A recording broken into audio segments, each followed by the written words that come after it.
All right, good evening. Welcome to the Palace on the Parkway. It's Thursday night in Benton. Thursday night Benton Junior High football tonight as the Benton Junior High Panthers are hosting the Conway White Wampus Cats. We're getting ready for the 8th grade game here at 5:30 in Benton. Captains for the Panthers tonight, number 77, Garrett Davis, number 8, Tristan Hawkins, number 31, Gavin Davis, and number 10, Trevor Standridge. Well, it's a warm one tonight here in Benton as we pull up the official weather temperature. Tonight's broadcast brought to you by Ashby Funeral Home and First National Title. And as we prepare to kick off, the temperature is 94. It feels like 102. Humidity 49%. And the wind is blowing out of the southwest at 10 miles an hour. The referees flip the coin up in the air. And they're going to sort out who's going to get the ball and who's going in what direction. And it appears that Benton has won the toss, and they will receive and defend the south end zone. So the Panthers will have the wind at their back here as we begin. It's the season opener for the 8th graders. They scrimmaged against Hot Springs Lakeside 2 weeks ago tonight. It was a wet night here. It rained. In fact, due to some lightning in the area, the second quarter was wiped out in that scrimmage. It was a 3-quarter game, and the Panthers won in the last minute in a thriller over Lakeside in the scrimmage. This is the season opener. As last week, the junior high freshman team opened up against Marion, and 3-hour drive. Marion elected to leave the 8th graders at home. So Randy Shaw's 8th grade team has had a couple of weeks to get ready for their season opener tonight here against Conway. Conway is going to be dressed in blue pants, blue helmets, white jersey tops. The Panthers in white pants, white helmets, and maroon jersey tops. Ashby Funeral Home has been family owned and operated since 1882. Doug Hawkins, the manager and owner, is a 5th generation member of the Ashby family. The phrase that characterizes Ashby Funeral Home is "because we care." And they chose that phrase for one reason only, because they care about your family. They want you to feel as comfortable as possible during your time of grief. It is the goal of Ashby Funeral Home to treat every family as they would treat their own. Give Ashby Funeral Home a call for all of your pre-planning needs, 501-778-2544. So Conway White is going to kick off tonight and defend the north goal. Back to receive for the Panthers is Omari Coates and Trevor Standridge, and it comes down to Standridge at the 25. He's weaving his way toward the Benton sideline and is going to be up to the 38-yard line, where the Panthers will snap the ball for the first time in 2016.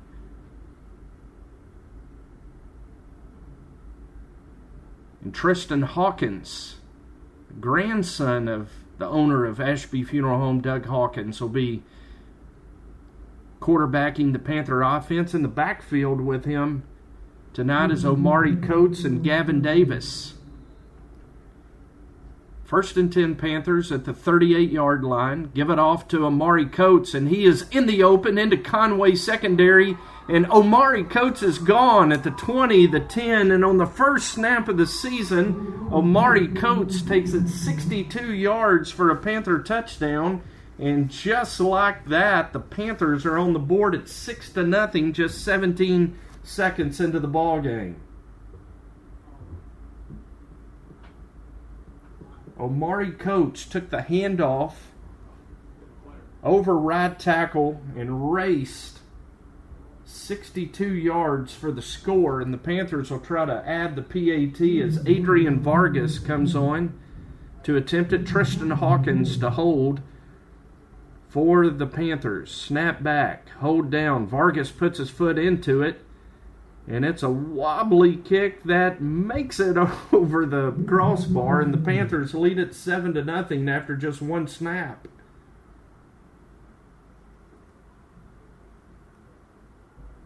Kind of drive summary that makes it very easy for the Panthers. One play, 62 yards. All of those coming on the run for Amari Coates. And lightning has struck quickly for the 8th graders as they jump out to a 7-0 lead. And following the kickoff from Adrian Vargas, we'll get our first look at the Benton 8th grade defense here in 2016.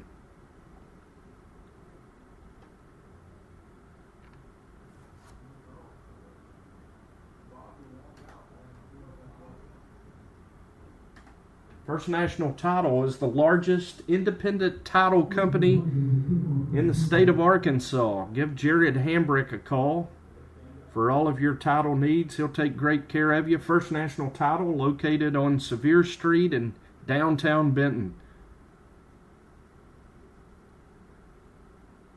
Adrian Vargas is going to tee it up on the right hash mark. Conway has their return team out there, the return men standing at the 20-yard line.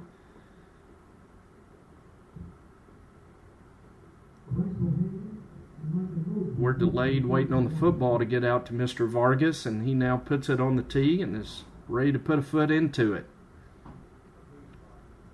Look down on that Panther sideline, see all the coaches, see the trainer, and see Mr. Freddie Reinhardt down there among the players. Panthers' #1 fan. There's a kickoff for Adrian Vargas, and it is going to be fair caught at the 35-yard line by Sam Stroth. So it'll be 1st and 10 Conway from their own 35-yard line, and we're going to get to see the Panther defense for the first time tonight.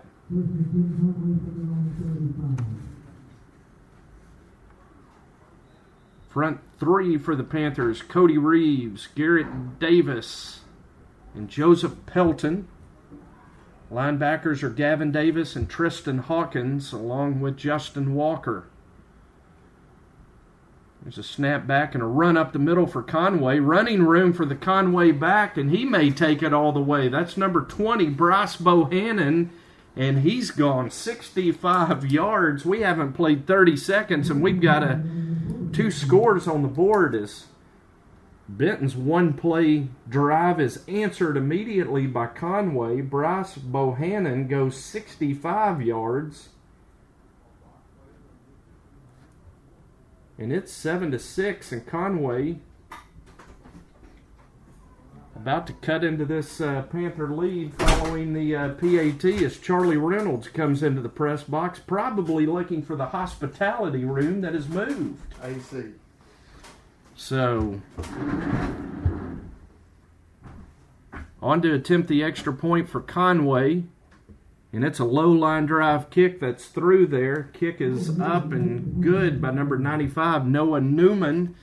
And with 6:32 to go in this first quarter, teams have traded one-play scoring drives, and we're tied at 7-all.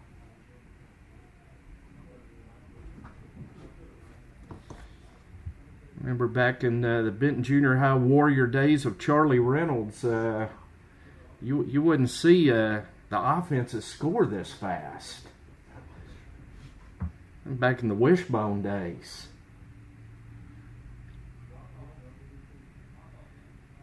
So the Panthers are going to send the kick return team back out on the field. Defenses have been non-existent through the first 27 seconds of this one.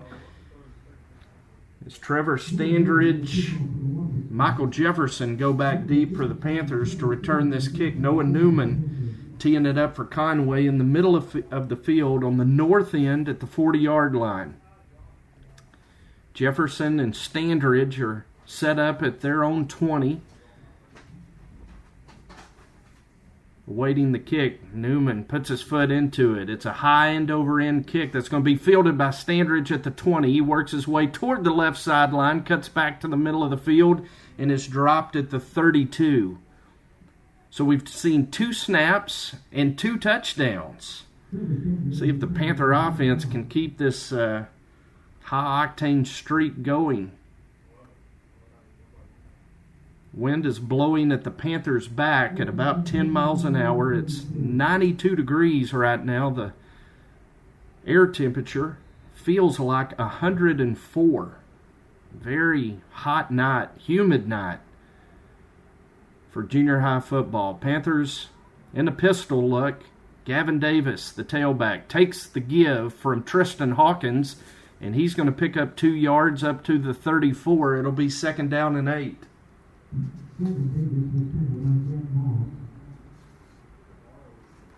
Offensive line for the Panthers tonight. Garrett Davis is the left tackle. Justin Walker, the left guard, will get the rest of the linemen after this 2nd down and 8 play. Hawkins with a long count, trying to draw Conway off. Now looks to the sideline. Randy Shaw signaling in a play. Snap clock down to 8.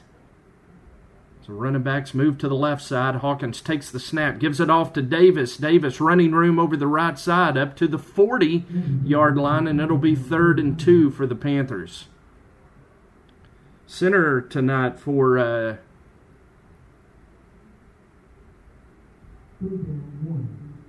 the Panthers is number 75, Kobe Reeves.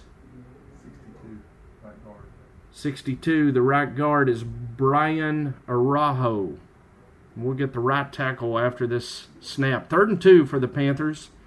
Going to move Davis out into the slot. 3 receivers to the left, 1 receiver to the right. Michael Jefferson, now it's Amari Coates in the backfield. Option left, and Amari has running room. Flag thrown. Amari is going to take it to the end zone, but we're going to have to see what the flag is all about as the lineman on the Panther sideline throws the flag, and now it appears as if he's going to tell the referee to wave it off.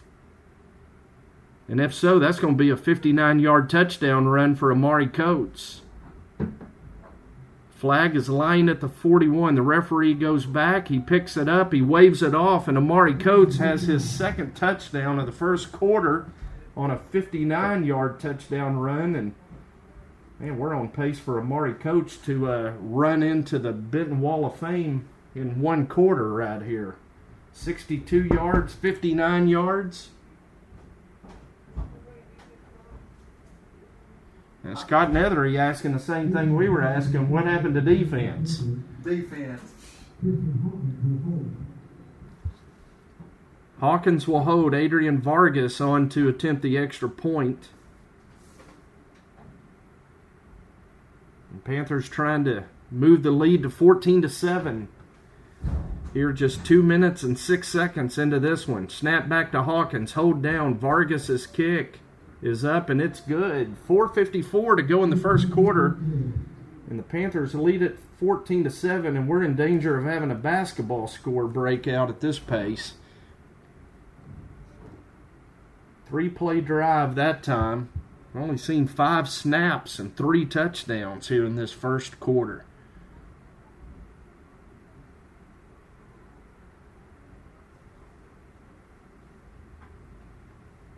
Garrett Parker going to meet with the kickoff coverage team. The 40-yard line. Adrian Vargas will be kicking off for the Panthers. Gets a pat on the helmet from Coach Dorsey, the defensive coordinator. Conway setting up their kick return group.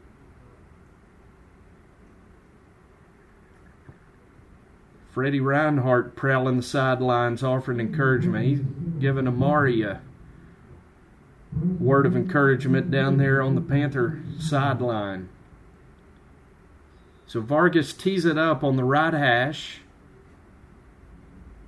He puts his foot into it and kicks it down to the 30-yard line. It's fielded there by Conway's Sam Stroth, and he's going to carry it to the 44-yard line on the return. Conway will have it right there on their own end of the field at the 44. 1st down and 10 for the Wampus Cats. Trailing 14-7. Bobby McAllister will be joining us for the freshman game tonight. The freshmen with a tough loss to open the season last week against a very athletic, impressive Marion Junior High team. It was 30-18. The Benton freshmen will be looking for their first win of the season tonight. 1st and 10 Conway at their own 44, and give it off to Bryce Bohannon, and he's very near a first down as he carries down to the Benton 47. Jackson Drury coming up on the tackle for Benton. It'll be 2nd down and a yard for Conway.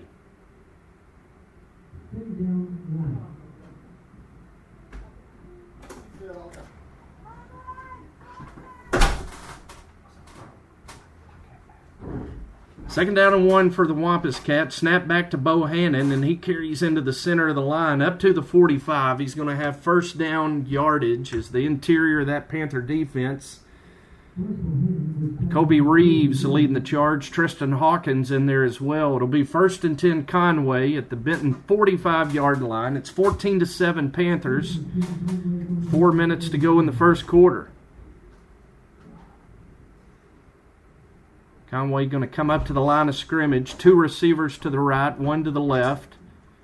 There's an H-back right behind the right tackle. Pistol look in the backfield for Conway. Give it to Bohannon. That time the Panther defense was waiting on him, and Gavin Davis led the charge. Levi Ritchie in there as well on the tackle for Benton. It'll be 2nd down and 10 after no gain.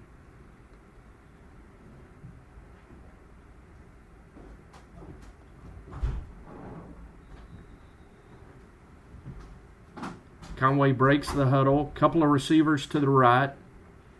1 receiver to the left. Same formation we saw the last play for Conway. They're going to roll back and try to throw one, and they do complete the pass as Ben Weiss completed it to Cameron Leach. We've got a flag thrown by the linesman. It looked like an ineligible formation right there, Mr. Reynolds. There's only 3 men in the backfield. They're going to call an ineligible receiver downfield as both of the receivers on this side of the formation were lined up on the line of scrimmage. And so a misalignment for Conway is going to wipe out the completion and cost them 5 yards. The penalty will take it back over the Conway side of the 50 at the 49 and leave Conway with 2nd down and 15.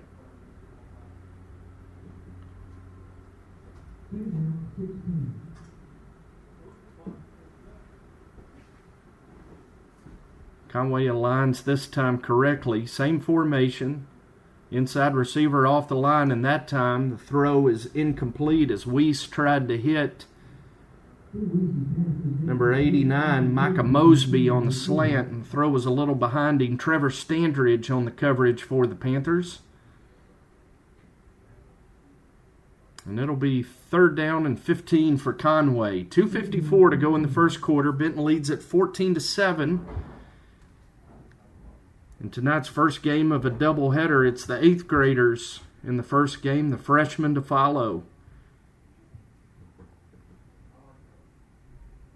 Conway with 4 receivers in the set this time, 2 to each side. 1 back in the backfield, a pistol look. Weiss dropping back. He's airing it out, going deep. The ball is off the hands of Micah Mosby. He went up high to try to catch it. And the ball batted away. Cade Smith and Standridge on coverage for the Panthers. And it'll leave Conway with a 4th down and 15. And Benton sending on what appears to be the punt return team. Trevor Standridge going to go back deep. And we'll see if Conway elects to punt it away here on 4th and long. Panthers with 8 on the line. Snap back. Punt is blocked. Gavin Davis comes in and blocks it, and picking it out of midair is Kenyon Clifton, and he's going to run it all the way down to the Conway 26. Gavin Davis busted through the Conway line of protection, blocked it straight up in the air. Kenyon Clifton picked it out of the air.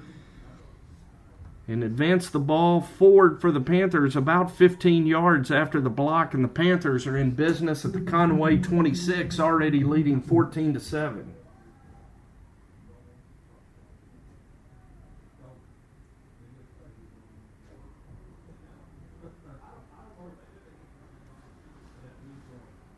Panthers with trips to the right for this first down play.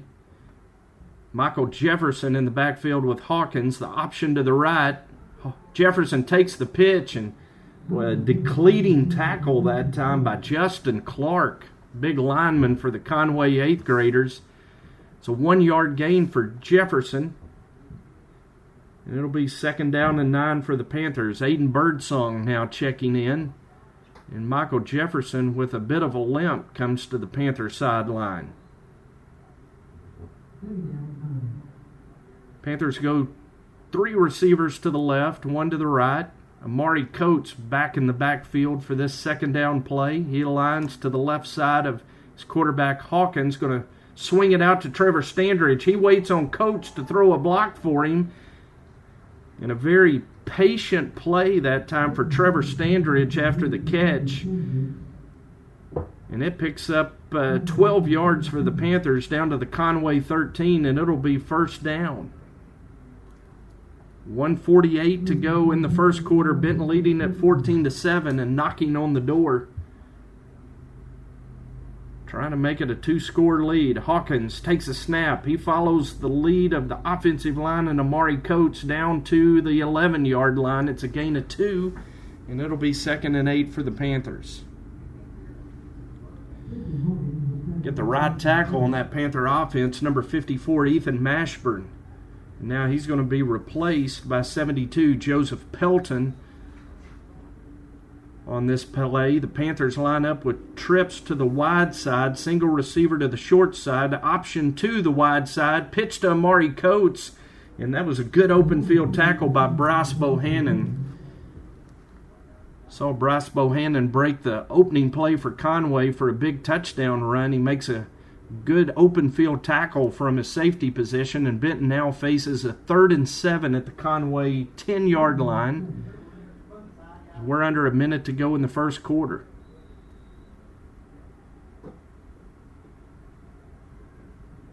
3rd and 7, Panthers with 3 receivers to the left. Coates lined up to the left.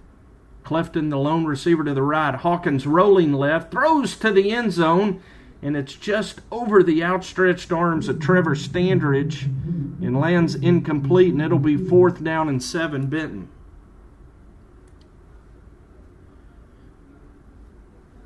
And it appears as if Coach Randy Shaw is going to send Adrian Vargas and the field goal team on to try a field goal here.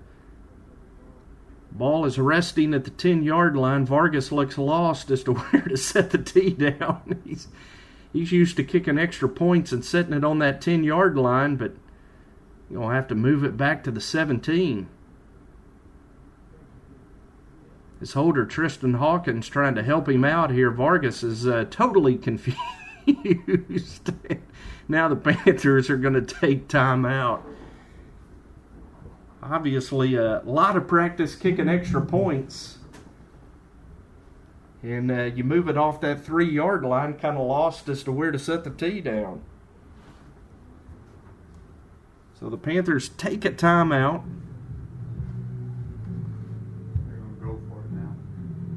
Have to call up to Mason there up in the upper box. It shows Benton with 3 timeouts and Conway with 6. Unless they change the rules this afternoon, I don't think that's possible.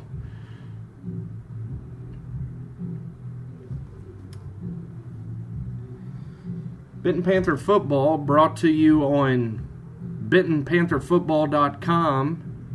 Fox Sports Arkansas and Fidelity Local 6 by Everett Buick GMC, Warwick Hydraulic, Black Corley Owens and Hughes, Premier Nationwide Lending, Access Control Devices Incorporated, Williams Tire and Service, First Security Bank, CDI Contractors, Benton Eye Care and Dr. Brian Armstrong, Smith Caldwell Drugstore, Copeland's Restaurant, Congo Fireplace and Patio, First National Title, one of the anchor sponsors for our junior high broadcasts, You can give Jared Hambrick a call. First National Title is Arkansas's largest independent title company, an Ashby Funeral Home, caring for you and your family in Benton since 1882. 4th and 7 Panthers at the Conway 10, and Coach Shaw has changed his mind. They're going to go for it, throw a pass that is going to fall incomplete, trying to get it to Preston Barker. And it short hops Barker at the 10-yard line. The ball's going to go over on downs to Conway. Hey, it's 5:52, and if you're looking for something to do this evening, you got a couple of options. At 6 o'clock in just 8 minutes, the 7th grade Panthers are kicking off at C.W. Lewis Stadium. If you've been wanting to watch a football game in C.W. Lewis, tonight's your opportunity. The 7th grade Panthers are hosting Christ the King Catholic out of Little Rock. And around 7 o'clock, the Benton freshmen will take on Conway White in the Central Arkansas Junior High Conference opener here at the Benton Athletic Complex at 7. Bohannon takes the carry for Conway, and he gets 4 yards. And that's going to be the last play of the first quarter. We're going to step aside for a minute as the teams change ends of the field. At the end of one quarter, it's Benton 14, Conway 7. This is Benton Panther football, brought to you by First National Title and Ashby Funeral Home.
Back at the Palace as we begin the second quarter, Benton leading at 14-7.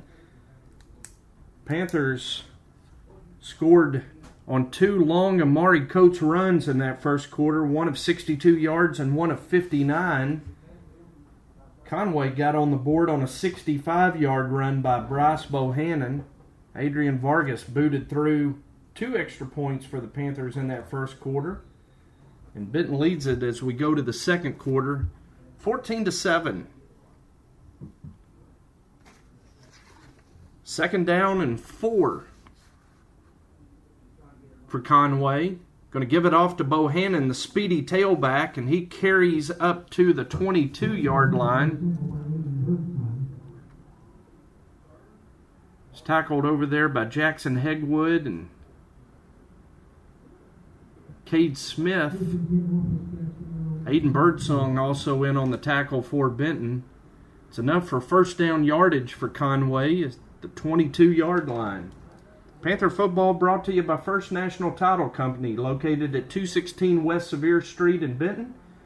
They're Arkansas's leading title company. You can give Jared Hambrick a call at 315-5900 for all your title insurance needs.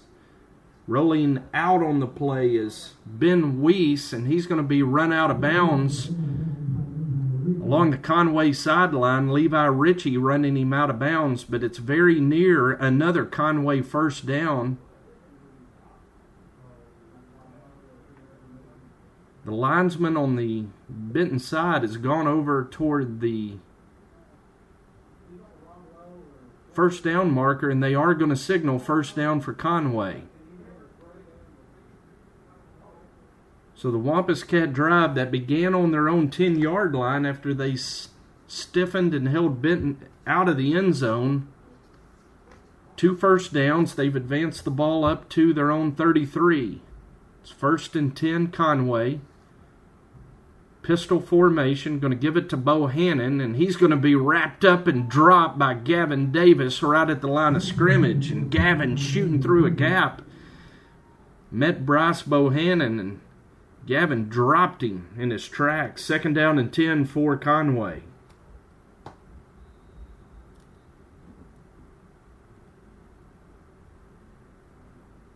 Panthers are going to make a substitution, send Mason Simmons onto the field. Aiden Birdsong coming out. Clock under 6 minutes to go here in this first half. Benton leading 14-7. Bohannon gets it again, coming toward the Benton sideline, and Mason Simmons, who just checked into the ball game, in on the tackle for the Panthers, and it's going to be 3rd down and 8 for Conway.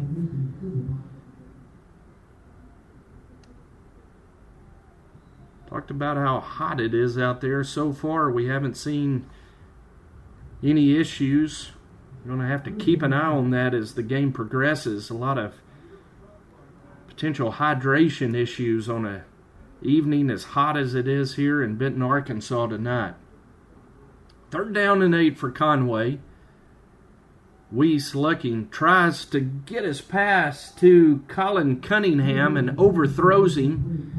On coverage for the Panthers that time was Preston Barker, and it'll be 4th down and 8 for Conway. We saw them punt it away last time on 4th and long, and they're sending personnel changes onto the field. Weiss checking out, so it appears as if Conway will punt it away again.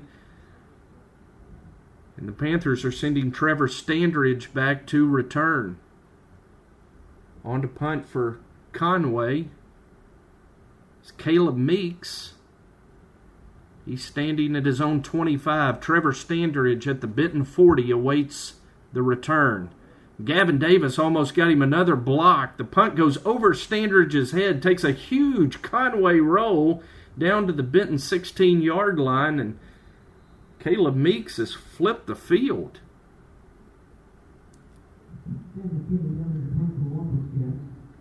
It was a 44-yard punt for the 8th grader for Conway, and Benton now having to work out of the shadow of their own goal line here at their own 16-yard line. 4:58 to go in this first half. Benton leading at 14-7, but as we saw in the outset, explosive plays have not been an issue here tonight. Tristan Hawkins has gone the whole way for the Panthers at quarterback. Gavin Davis now checking into the lineup, and Amari Coates is going to move into the slot position. Davis, the lone back in the backfield, he's going to line up to the left of Hawkins. Hawkins looks to the left, going to throw it out to Standridge. He gets a block from Amari Coates, busts into the open. He's at the 40, and Trevor Standridge is going to outrun the Conway secondary, and he's going to go 84 yards for a Panther score. Just a quick horizontal pass from Tristan Hawkins to Trevor Standridge. Got a great block on the edge. And it's an 84-yard touchdown play for the Benton Panthers, and they now lead it 20-0.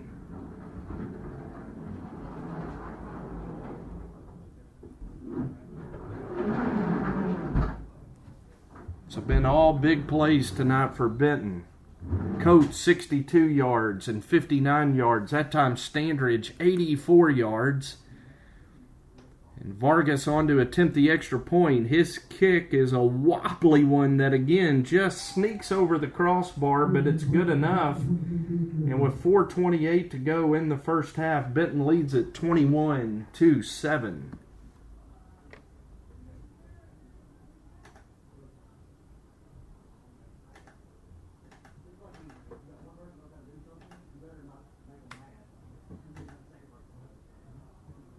Ashby Funeral Home, a proud sponsor of Benton Junior High Panther football.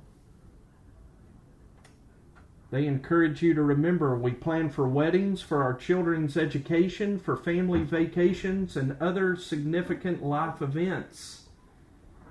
They'd like you to consider the benefits of pre-planning. You can call Ashby Funeral Home at 315-8844 to set up an appointment to discuss pre-planning with a caring professional. Doug Hawkins, Chad Hawkins, and all of their fine folks down at Ashby Funeral Home have been caring for the families of Benton since 1882. And they invite you to call them because they care for the people of Benton in their time of grief. Ashby Funeral Home. Adrian Vargas has it teed up for the Panthers, and he's going to kick it off. Kicks it toward the near boundary, and it's going to be fielded by Conway. Bo Tyler, number 58, an offensive lineman, takes a fair catch, and Conway will begin this possession at their own 46-yard line. 4:27 to go in the half. Benton leads at 21-7.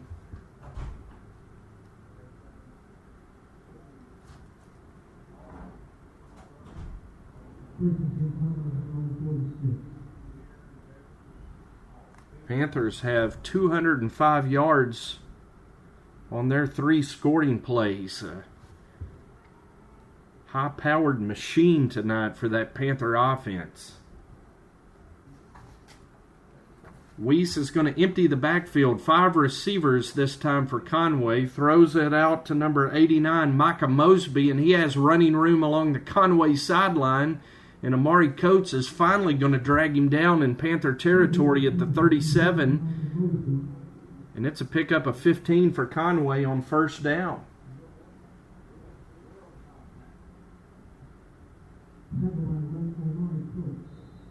Amari Coates with a couple of touchdowns, and that time a touchdown-saving tackle on the defensive side. It's 1st and 10 Conway at the Panther 37-yard line.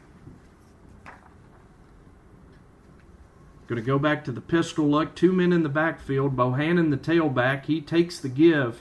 Jukes his way through the Panther line. Slips a tackle and is into the Panther secondary before he's brought down by Kenyon Clifton at the Panther 17-yard line. It's a big gain of 20 for Conway. And they are in the red zone at the Panther 17. 1st down and 10. Conway trying to come back and answer that Benton score. Panthers leading it by 14, 21-7. 3:40 to go in the first half. Snap back to Weiss. Good fake. He rolls out, getting pressured that time by the Panther defensive end, Zach Feimster. And Weiss delivers to his receiver right along the sideline, down inside the 5 to the 4-yard line. On the catch for Conway is Cameron Leach. And the Wampus Cats have it 1st and goal inside the Benton 5 at the 4. Good pressure that time from Zach Feimster off the end. But it's 1st and goal Conway at the Benton 4-yard line, and the Wampus Cats threatening. Weiss takes the snap, gives it off to Bohannon. Bohannon breaks a couple of tackles, twists, and finds his way into the end zone. And Conway has cut it the Benton lead to 21-13 with 3:26 to go in this first half.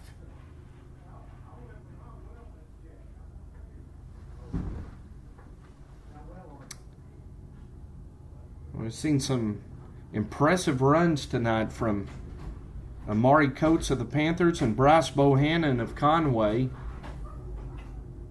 Now on to attempt the extra point for Conway is Noah Newman.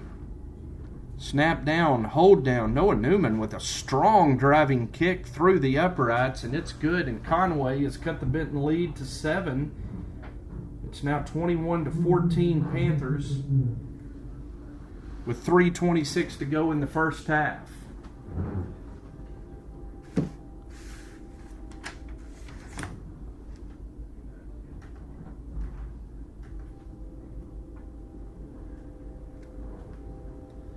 Want to remind you that tomorrow night, Benton Panthers will have their season home opener. At 6:30, the Panthers will host Little Rock Parkview. Broadcast will be on Fox Sports Arkansas, 690 AM and 93.7 FM. Fox Sports Arkansas is the home of Game On with Wes Moore. You can hear him weekdays from 11 a.m. to 2 p.m. Tomorrow will also be our season opener of live streaming video on BentonPantherFootball.com, courtesy of Fidelity Local 6. Join John Penn, Dio Vanucci, Matt Johnson and the crew, and Freddie Reinhardt for the broadcast of the Benton Panthers and the Parkview Patriots. Pre-game begins tomorrow at 6:30, and kickoff from the Palace will be tomorrow night at 7 o'clock. As Noah Newman kicks off following the Conway score, gets through Michael Jefferson's hands. He has to retreat to the 14 and pick it up. Jefferson makes the first man miss, second and third men miss, and then Bohannon drops him at the 26-yard line, and Jefferson slow to get up as that was a punishing tackle by Conway's Bryce Bohannon.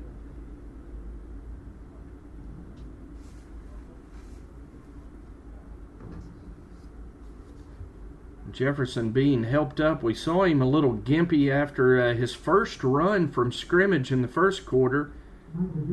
That time it appeared as if he might have gotten the wind knocked out of him as Bohannon laid a lick on him. It's 1st and 10 Panthers at their own 26-yard line. Benton leading 21-14. 3:17 to go here in the second quarter. Hawkins, option to the left, pitches to Amari Coates. He's looking to get a block, and he can't get one.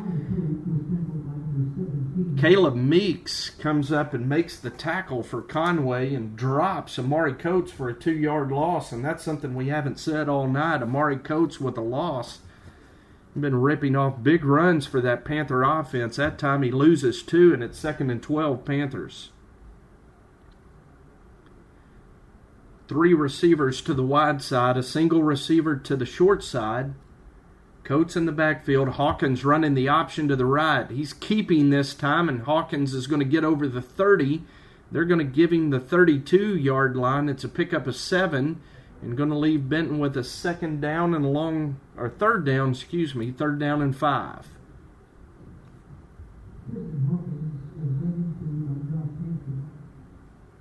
Panther offense already up to the line of scrimmage, ready to go. 3 receivers to the right, 1 to the left. Coates in the backfield. Hawkins turns, throws it to Standridge.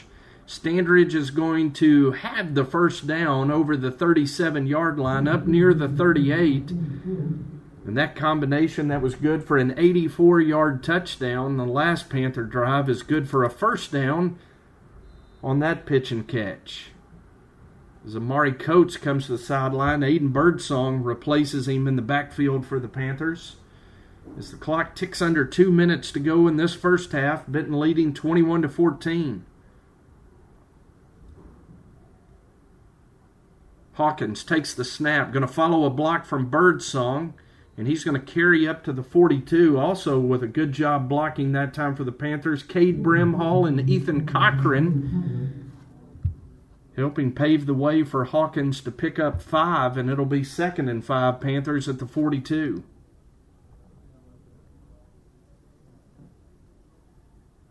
Barker, Standridge, and Davis go wide to the left.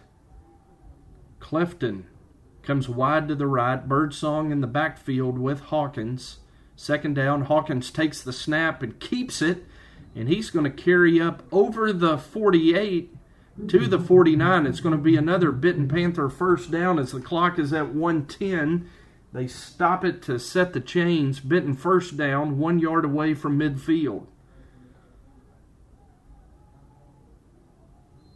1st and 10 Panthers, 2 timeouts remaining for Benton here in the first half. Swing it out to Trevor Standridge.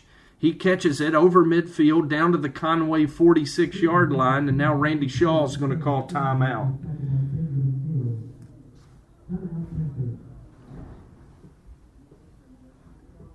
First National Title is Arkansas's largest independent title company.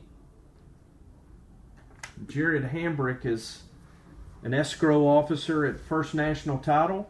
Been doing title work since 2008 and would be happy to assist you with any of your title needs. First National Title, located at 216 West Sevier Street in beautiful downtown Benton. Their phone number is 501-315-5900. You can call First National Title and ask to speak to Jared, and he will assist you with all of your title needs.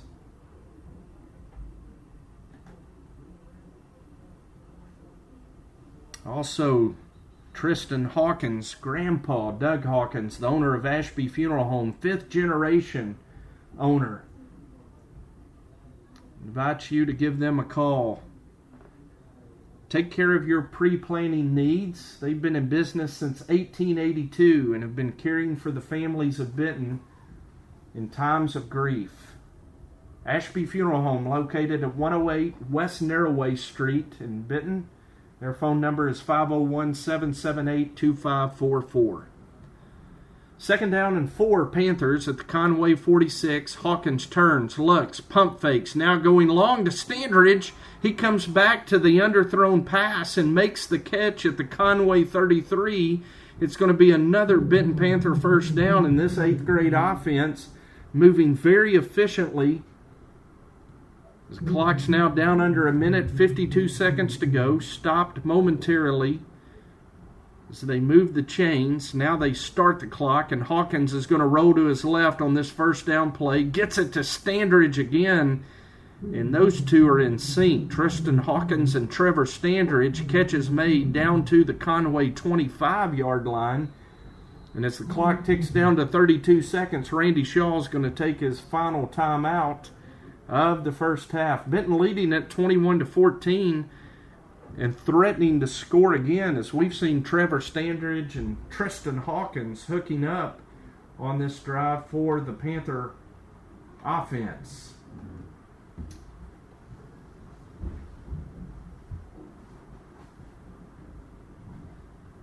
You come out and watch the Panther varsity tomorrow night, you'll see them run through that big inflatable Fighting Panther tunnel,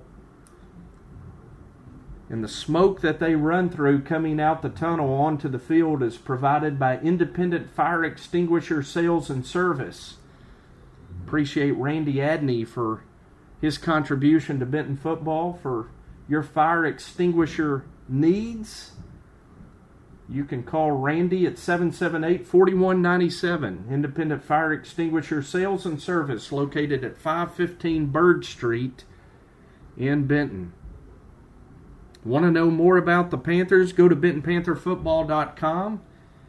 You can find out how to become a member of the Benton Touchdown Club, the fundraising booster club arm of Benton Panther football. 32 seconds to go in the first half. Benton at the Conway 25, second down and 2. Hawkins with a deep drop, setting up a middle screen to Standridge. He makes 2 men miss, cuts back to the center of the field. Going to be dropped by Bohannon, but he's at the Conway 13, and it's a big gain for the Panthers of 12 yards and a Panther first down. Panthers trying to score here before the end of the half. Clock running down to 19 seconds, 18. Hawkins looking to get the play in from Coach Randy Shaw. Aiden Birdsong set off to Hawkins' left. Snap back. Hawkins looking, firing. Standridge a little bit behind him, and he can't make the catch, and the clock is all the way down now to 7 seconds. Randy Shaw out on the numbers, signaling in a play to his Panther offense. They're 13 yards away, 7 seconds to go.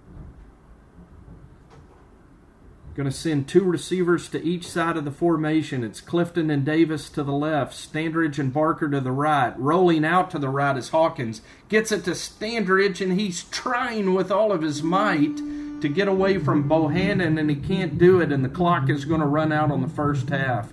We've played 2 quarters here tonight at the Benton Athletic Complex, and the Benton 8th graders lead the Conway 8th graders 21-14 at halftime. We're going to step aside for about 5 minutes here for halftime, and we'll be back with you for the second half. It's Benton 21, Conway 14 at the half.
Back at the Benton Athletic Complex, it's halftime of the 8th grade game. Benton leading Conway 21-14. It was an explosive start tonight in the season opener for the Benton 8th graders. Amari Coates for the Panthers took the first play from scrimmage, 62 yards for a Benton touchdown. Adrian Vargas booted through the extra point, and the Panthers led it 7-0. No sooner did the Panthers score than Conway answered immediately on their first play from scrimmage. Bryce Bohannon went 65 yards. Noah Newman booted through the extra point, and that tied it at 7-all. Panthers came back 3 plays later. Amari Coates took it 59 yards as Steve Landers comes through the box, not realizing the hospitality room has moved. Where?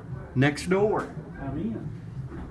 Amari Coates went 59 yards. Vargas booted through the extra point, and that's how the first quarter ended, with Benton leading 14-7. Another big play in that first quarter was Gavin Davis blocking a Conway punt that Kenyon Clifton picked out of the air and scampered 15 yards. In the second quarter, Trevor Standridge scored at the 4:28 mark on an 84-yard run after catching a pass at the line of scrimmage from Tristan Hawkins. Vargas booted through the extra point, and Benton led it 21-7. Conway answered with a nice drive, and at the 3:26 mark, Bohannon took it in from 3 yards out. Newman's extra point made it 21-14, and that's where we are at the half of tonight's 8th grade game between Benton and Conway, brought to you by Ashby Funeral Home and First National Title, and Brad Harris, who comes through the box with a plate of food.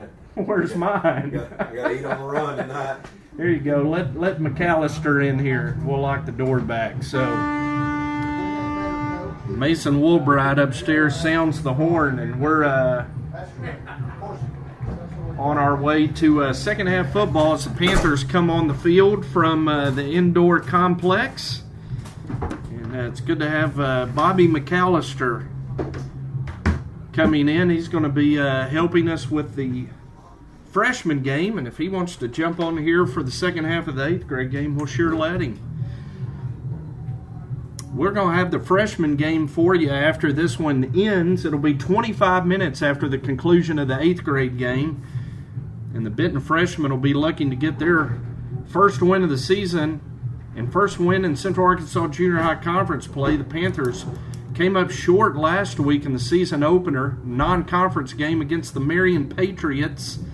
Marion won it 30-18 in a game that I think shocked a lot of us, but in retrospect, that was a very, very big, athletic Marion Patriot football team, and maybe the best wake-up call that could have happened for the Benton freshman Panthers. Everything that they're shooting for this year is still out in front of them as Central Arkansas Junior High Conference play gets underway tonight. Over across town,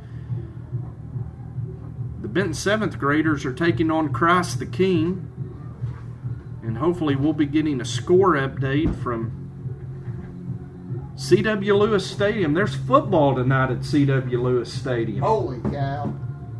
Been a long time since we've been able to say that. Benton 7th graders playing in the old Panther Den across town. Gotta love it. It's a great place for the youngsters. My personal opinion, not such a great place for the older groups, but it's a great stadium for the young people to learn some tradition about Benton football. Kickoff for the Panthers comes down to Caleb Meeks, and he's going to take a knee at the 38-yard line. We haven't seen a real aggressive posture out of Conway on their kickoff returns tonight, but they've done their part offensively, and Bryce Bohannon has been the dangerous one out of the backfield for Conway on some very long runs. He wears number 20. A speedy young man for Conway. Very impressed with him through the first half. Let's see what the Benton defense has dialed up here for the second half. Panthers lead at 21-14 as Conway prepares to snap the ball for the first time here in the third quarter. Ben Weiss is the quarterback. He gives it off to Bohannon, and Bohannon's going to be hit at the line of scrimmage. Gavin Davis is the first man to hit him, and also in on the tackle is Joseph Pelton. And that's going to end up being a loss of 2 for Bryce Bohannon, and that's as good as we've seen the Benton defense play that run all night. Not a lot of space up the middle there, Jim. Looked like the defensive line was bringing it, and the linebackers played downhill. Good stop. 2nd down and 12 for Conway. 3 receivers to the right. Bohannon in the slot to the right. 1 back in the backfield. Weiss going to roll out and throw to the right, and we've got a flag that stops play before the snap. Right guard for Conway jumped up out of his stance when the linebacker for Benton started to blitz, showed a blitz, and that'll be 5 yards back. It'll be 2nd down and 17 now. My vote for AD of the year already is Scott Nethery. Oh, don't get me started tonight. All the gates were locked. I had a heck of a time just getting up here. Really? I'm going to have to pick on him tonight. Yeah, blame that on Kevin Chastain. Okay. 2nd down and 17 for Conway following the penalty. Bohannon back at tailback. Weiss drops back. He's airing it out long. He's got a receiver out there behind the Panther secondary. And hauling it in for Conway is Micah Mosby. He's going to be dragged to the turf by Cade Smith. But it's a big pitch and catch for Conway down to the Benton 33. Mosby gets beat behind Smith. And it looks like Smith made a good play stopping him from scoring. Pulls him down from behind, holds on for dear life, and makes the play. 1st down and 10 Conway at the Benton 33-yard line. And on a very hot, very humid night here in Benton, Arkansas, we're going to have to see how the conditioning plays as we move into this second half. Weiss, the quarterback, sends Bohannon in motion. They pitch it to him on the jet sweep, and he's on the Benton sideline before he is dragged down by Cade Smith. But it's going to be a gain of 19 yards down to the Benton 14, and Conway is in business. 1st and 10 at the Benton 14. Great play by Smith. You got to give him credit for the effort and for the tackle, all alone in space with a player that looks like he's pretty doggone fast. And he makes the play to stop the touchdown. So it's 1st and 10 Conway at the Benton 14-yard line.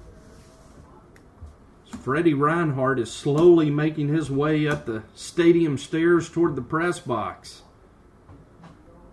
Probably seeking the shelter of the air conditioning up here. Weiss rolling out. Weiss in the open field. Weiss gets a block from his receiver. And the quarterback for Conway, Ben Weiss, is in the end zone on a 13-yard scamper. And Bobby McAllister, a 21-7 lead, has been erased as Conway's within an extra point of time this thing. It's all gone away. Conway's never out of the game until the ball game is over. And these kids have sure come back, made some nice plays, run their offense right down the field. They just got wide. There really wasn't any contain on that play, and the quarterback found the first pylon in the corner of the end zone. Weiss on the 13-yard touchdown run, and Newman's extra point is up, and it's through the uprights. And with 4:48 to go in the third quarter, Conway has tied this ball game up 21-all. Forgive my getting away. I'm trying to set up the computer to do stats in the second game. We still need those extra 2 people, Jim, to be able to broadcast this. Yeah, we do. We do. But we got Freddie Reinhardt in the booth. I'm going to brag on Freddie. He treated me to a Coke at Gary's Sling Blade on the way over to the stadium tonight. So, but he's chomping on a cheeseburger. He didn't bring us one. No, I'm kidding. Not much better than having Freddie around. Freddie is definitely Benton's #1 fan and always will be. And he's got it written on his shirt to prove it. Benton Panther football tonight brought to you by First National Title, Arkansas's largest independent title company, located right here in beautiful downtown Benton, Arkansas on Sevier Street. Also by Ashby Funeral Home. They've been caring for the families of Benton in times of grief since 1882. Noah Newman puts his foot into it, and it's a deep kickoff, going to get over the head of Michael Jefferson. He has to retreat all the way to the 7 to pick it up. Jefferson comes over the 20 to the 25, flag thrown on the play, and boy, Bryce Bohannon, we call his name just about every play on offense and defense for Conway, making the tackle on special teams. I'm not sure what the flag is. He's calling holding, but I'm sitting here watching it. It was a decleating block. It was a block. I mean, two kids run into each other. The Conway kid's running full speed. The Benton player just blocks him. And all of a sudden, from about 25 yards away, we get a holding call. I know we can be homers, can't we? Yeah, absolutely. We're supposed to be homers. Absolutely. All right, good. Bad call. Across town at C.W. Lewis, the first score update, Dio Vanucci needs to start dialing up some plays over there. Christ the King 8, Benton 0 in 7th grade football. Midway through the second quarter, our Friday night sideline guy needs to reach into his bag of tricks over there and get those that 7th grade offense in business. 1st and 10 Panthers. Tristan Hawkins keeps on the option left and carries over the 15 to the 16-yard line. It's a gain of 6, and it'll be 2nd and 4 Panthers. Nice run, nice play, little option look, but the way Tristan tucked the ball in from the very beginning, he was never looking to pitch. Looks like it was called for the quarterback to run it. 2nd down and 4 Panthers. Clock down to 4 minutes to go in the third quarter. Give it off to Amari Coates, and he's going to just will his way to a first down as he was met by about 3 Wampus Cats after taking the handoff, Bobby, and he drug all 3 of them over the 20 for first down yardage. You got to love a small back that turns his back to the defenders and just keeps driving. That was fun to watch. Got about 3 yards after contact. All on leg strength that time. 1st and 10 Benton at the 21. A hard count from Hawkins, and thought he had drawn the Conway line offside, but we're going to get a false start call against Benton. It looked like he was calling it on the receiver, split out to the right. I was looking at the line, so I didn't see it. Saw that a couple of times in the Salt Bowl. False starts on the receivers. Got to look at the ball when you're out there. 1st and 15 Panthers. Give it off to big Gavin Davis, and Gavin Davis is powering his way up to the 25-yard line, and he gets back the penalty yardage and more. It's a 10-yard gain and going to leave Benton with 2nd down and 5, and we've got a Panther down on the play, and that's Gavin Davis who carried the football. Really nice run. Not sure what happened. He was in the middle of a pile. Hopefully he is going to be okay. Just he's tapping his leg, his right leg. TJ, the trainer, helping him up, and he's coming off under his own power and looking pretty good doing it. Coach Randy Shaw out there as well to check on his big running back / linebacker. Gavin, one of those guys that plays both ways for the 8th graders. He is a strong young man. And on a hot night like tonight, I got to see at halftime down there by the locker room exactly what happens to a kid, and one of them left part of his dinner down there. It's hot. It is. It is. At kickoff, the temperature was 92. The feel-like temperature was 104 as Hawkins throws it out to Standridge. Standridge picking his way over the 35. It's another first down for the Panthers up to the 37. Great catch, great run. Little Standridge, you got to love him. He doesn't have a lot of weight, but the kid loves to play football. Saw him take a pass from Hawkins at the line of scrimmage and go 84 yards in the second quarter for a Benton score. He's been Hawkins' favorite receiver in this game tonight. Option left, Hawkins keeping. Hawkins runs through an arm tackle. He's into Conway territory over the 50 down to the 45-yard line. It's a gain of 17 and another first national title Benton Panther first down. Coaches must have seen something in the first half because Hawkins is not even looking to pitch. He's tucking the ball as soon as he gets it and taking it up inside, right off the tackle's left hip. Nice yardage, nice run. As the Benton band cranks up for the first time tonight, Hawkins keeps this one right up the middle, and he's going to be devoured by about 3 Wampus Cats after a 4-yard gain. It's down to the 41, and the clock is down to 2:25 to go in the third quarter. We're all tied at 21. They're getting some movement on the offensive line now. Looks like Benton could take this drive and just move it methodically down the field if they keep going, protect the ball, and keep blocking the way they have so far. Seen one pass in this drive from Hawkins to Standridge. Rest of the yardage all picked up on the ground. Michael Jefferson in the backfield. Amari Coates moves to a slot this time. Hawkins going to keep trying to get a block from Jefferson. Also getting a block from Justin Walker and Garrett Davis.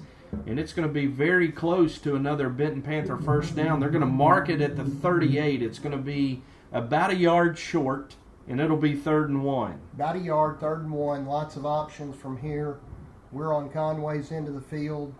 Probably could choose to go 4-down territory if they wanted. Hawkins gets his offense set. 3 receivers to the wide side, 1 to the short side.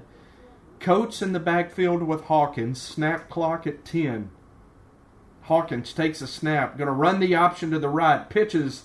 That's Jefferson in the backfield. And Jefferson runs to daylight into the Conway secondary. Breaks a tackle. And Jefferson scores. Michael Jefferson on a 37-yard run. And the Panthers take a 27-21 lead. And what an incredible run. Michael Jefferson took the pitch about 5 yards deep in the backfield. Came around the right edge, cut it back all the way across the field, broke 3 or 4 tackles on the way, did a great job of keeping his leg moving to get all the way into the end zone. And that was a long pitch that time from It was. Hawkins. And you could definitely see the difference between the called quarterback run and when he has the option to pitch. Hawkins will hold. Adrian Vargas will kick. And we would be remiss, Bobby McAllister, if we didn't point out Kobe Reeves, the deep snapper. I know your favorite guy on the field. It is a wonderful position to learn because nowadays they actually give kids scholarships to go do that in college. Extra point is through. 1:06 to go, and Freddie Reinhardt is smiling. Benton leads at 28-21. This is Benton 8th grade football tonight, brought to you by Ashby Funeral Home, caring for Benton families since 1882. Panther football also brought to you by First National Title, Arkansas's largest independent title company. Everett Buick GMC, family owned and customer friendly. Warwick Hydraulics for all of your hydraulic cylinder needs. Black Corley Owens and Hughes, voted Arkansas Business's top architecture firm in 2016. Premier nationwide lending for all your residential mortgage needs. You can contact Dio Vanucci, head coach of the Benton Panthers 7th grade football team. Williams Tire and Service for all of your automotive tire and wheel needs. And First Security Bank, they're only in Arkansas. And they are the bank of Freddie Reinhardt.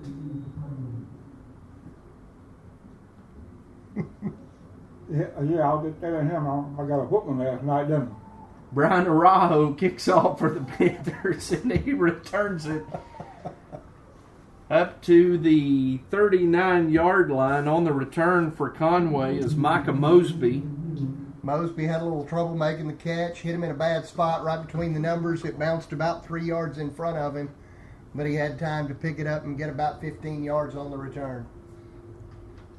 Freddie and a door met head on last night. And, it is never a wise thing to get into a fight with walls and doors. They generally win. You lose, they win. First and 10 Conway at their own 39-yard line. 1:01 to go in the third quarter. It's 28-21 Benton. Pass out in the flat.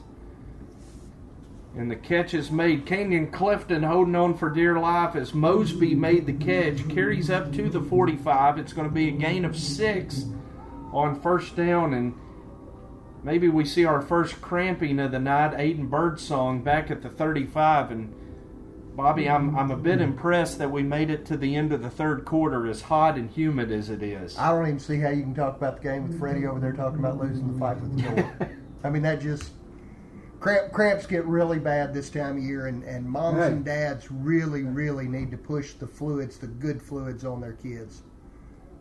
I know Coach Shaw has been pushing the parents to push the fluids this week. Weiss hands it off to Bohannon. Bohannon into the Panther secondary, slips 2 tackles, he's gone. Boy, that young man is explosive. 54 yards for Bryce Bohannon, and no sooner do the Panthers take the lead than Conway comes right back on a 54-yard touchdown run for the speedy Bryce Bohannon of Conway. Bohannon's got some moves. He started out to the right edge, looked like he was going to try to get to the corner. He saw all the flow going that way. He cut it back, headed straight upfield, let a couple of people overrun him, and took it to the house. Halftime at C.W. Lewis. It's Christ the King 8 and the Benton 7th graders 0. 7th grade Panthers are 1-0. They beat Immaculate Conception in their season opener 20-0. And Noah Newman's extra point's not going to get there, Bobby, and that's going to leave the Panthers with a 1-point lead, 28-27. That is a big deal. Now we just need to get another touchdown and make it 8 points. So with 14 seconds to go in the third quarter, Panthers lead it 28-27 in a high-scoring, high-powered game, Bobby, for 8th grade football. A lot of big plays in this one. It is a shootout. They're enjoying making those 9th graders wait. 2 weeks in a row, they've had shootouts out here. The schedule says the freshmen will kick off at 7 o'clock, but it's 6:45. We've still got a quarter to go. It ain't going to happen. And a 25-minute break after that. So in my best Saline County ease, it ain't going to happen. It ain't going to happen tonight. So you could go watch the end of the 7th grade game at C.W. Lewis and probably still make it over here for a kickoff of the freshman game. Panthers lead at 28-27. 14 seconds to go in the third quarter, and Michael Jefferson and Trevor Standridge are going to go back deep to return Noah Newman's kick. We've seen Newman kick it inside the 20 all night long. See if he does it again. He's going to kick it high. It's going to be short this time. Jefferson comes up to field it at the 26. He's coming to the near side, and he's going to be brought down in the open field by Conway's Kane Harrell at the 33. Jefferson got what he could. Good run back. Way to take care of the ball. Benton's offense has a good start. Jim, I think we'd be a little remiss if we didn't comment. Look at the folks. How many folks are sitting down beneath us tonight? It's a good crowd. Fantastic crowd. Oh, it is. Very good crowd, and a lot going on in Benton tonight. You've got the fair. Right. You've got the fair, the 7th grade game. I know there's soccer going on. Swing at the for Boys and Saline. Girls That's Club. what I was thinking of. Tonight is the big social with the golf tournament that benefits the Saline Memorial Hospital Foundation. So a lot going on, and a good crowd here as Tristan Hawkins takes the snap, and Conway sniffed that one out, as that's going to be the last play of the third quarter. We're going to go to the fourth quarter. We got a good one here. It's the Benton 8th graders 28, Conway 27. We're going to step away for 1 minute, and we'll be back for the exciting fourth quarter. This is Benton Panther Football on BentonPantherFootball.com.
All right, we begin the fourth quarter here tonight at the Benton Sports Complex. Benton leading Conway 28-27.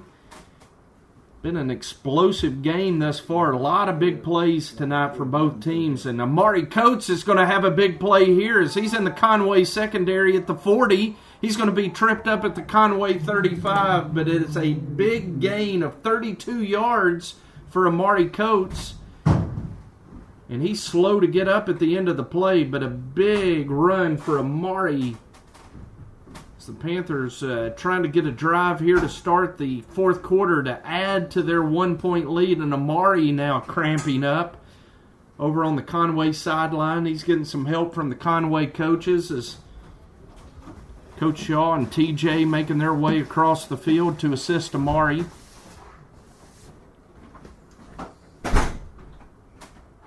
Well, you know it's a hot night when Freddie Reinhardt moves off the sideline and into the press box.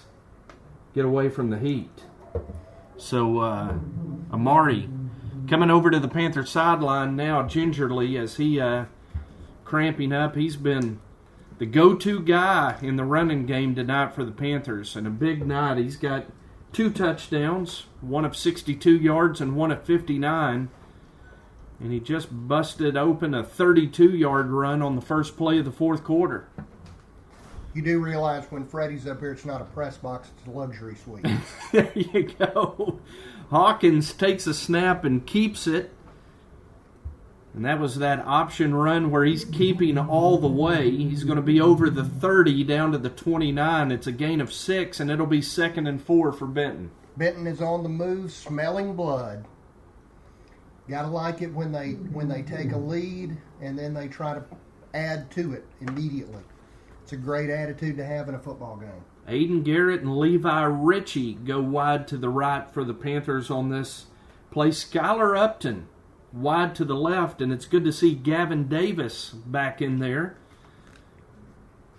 as he had a cramp issue on the last possession for the Panthers. Hawkins going to keep it, just going to plow his way forward behind the blocking of Joseph Pelton and Cade Brimhall. He's going to be very close to a first down, going to be maybe 2 yards short and leave Benton with a 3rd and 2 at the Conway 28. Hawkins making a wise decision, trying to follow his big fullback up the middle. Just had a couple of defensive linemen swoop around their blockers to pull him up from behind. Randy Shaw plays to milk that clock, and now we've got movement on the Panther offensive line, and that's going to back them up 5 yards and leave Benton with a 3rd and 7. Those are the kinds of things that can hurt a drive. You get in 3rd down and short. You got to be able to hold your water and wait for the ball to move. Coach John George going to bring couple of substitutes into the ball game for the Panther offensive line, and actually the Panthers are a right tackle short. I was going to say, right you here. better get another substitute in really quickly. Now we got 2 that run in, and so some personnel issues for the Panthers here on this 3rd and 7 as the snap clock's down to 4, down to 3, 2, 1. Snap back to Hawkins, just gets it off, pitches to Michael Jefferson, and that option went for a touchdown last time. It's only going to go for 2 yards this time, and it'll leave Benton with a 4th and 5. Not nearly as much room. Jefferson trying to make that cutback again. Leaves Benton with a 4th down in a very difficult position after the penalty. Those pre-snap penalties can really hurt you. 4th down and 5 for the Panthers. Going to bring Garrett and Ritchie to the near side. Davis is going to be in the slot, and now Preston Barker is going to replace Levi Ritchie at the wideout. Skylar Upton goes to the far side, and we've got a false start for the Panthers at receiver. And Bobby, I don't know what it is. We've seen way too much of that through the first week and 3 quarters. Anxiety, nerves. I know they're coached and coached and coached. When you line up at receiver, you're not listening to a snap count. You're watching the ball. You have to see the ball. You have to move when the ball moves. As the clock comes down near the 4-minute mark, going to throw it out to Trevor Standridge, and he has caught everything tonight. That one slips through his hands, and it'll be 4th down and 10.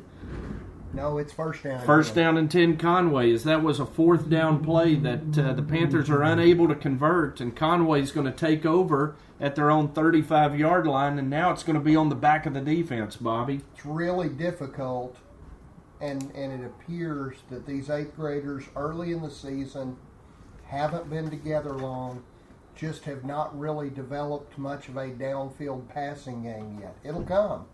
Kids grow up, kids develop, kids learn. But when they try to throw, when they get put in that bad position, it's difficult to get 10 yards when you can't throw it down the field 10 or 12 and know what your receiver routes are going to be. First and 10 Conway at their own 35. Panthers show blitz. They give it off to Bryce Bohannon, and he's going to have 8 yards on the first down run. Making the tackle downfield for Benton is Joseph Pelton, the big defensive end. It's going to be an 8-yard gain for Conway and leave them with a 2nd and short.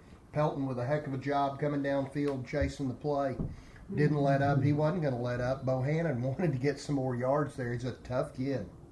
CDI Contractors, a proud sponsor of Benton Panther football. CDI stands for Commitment, Dependability, and Integrity. They build communities, and they're doing a fine job on the River Center. 2nd down and 2 for the for Conway. Weiss throws it out to Mosby, his go-to guy, and Mosby breaks a tackle, and Mosby is going to take it to the house for Conway. That's going to be a 57-yard touchdown. And with 3:11 to go in this ball game, the Benton Panthers have had the lead from the first snap, Bobby. And now Conway takes their first lead of the night, 33-28. Really makes it tough. It all goes back to having 3rd down and short and a penalty. You've got to be able to take care of the ball. You've got to be able to be disciplined. And now the field's turned over and we've lost the lead. It's a tough thing. Great for these kids to learn it at this age, at this level. They're having to grow up. That's a good thing. Conway going to go for 2 and try to extend the lead from 5 to 7. Weiss with the snap, fakes to Bohannon. He's rolling to the near side of the field. He's going to flip it now, and the catch is made, but out of bounds by Cameron Leach. And so the conversion is no good, but Conway leads at 33-28. Very fortunate there. The quarterback rolled out. He made the linebacker make a decision.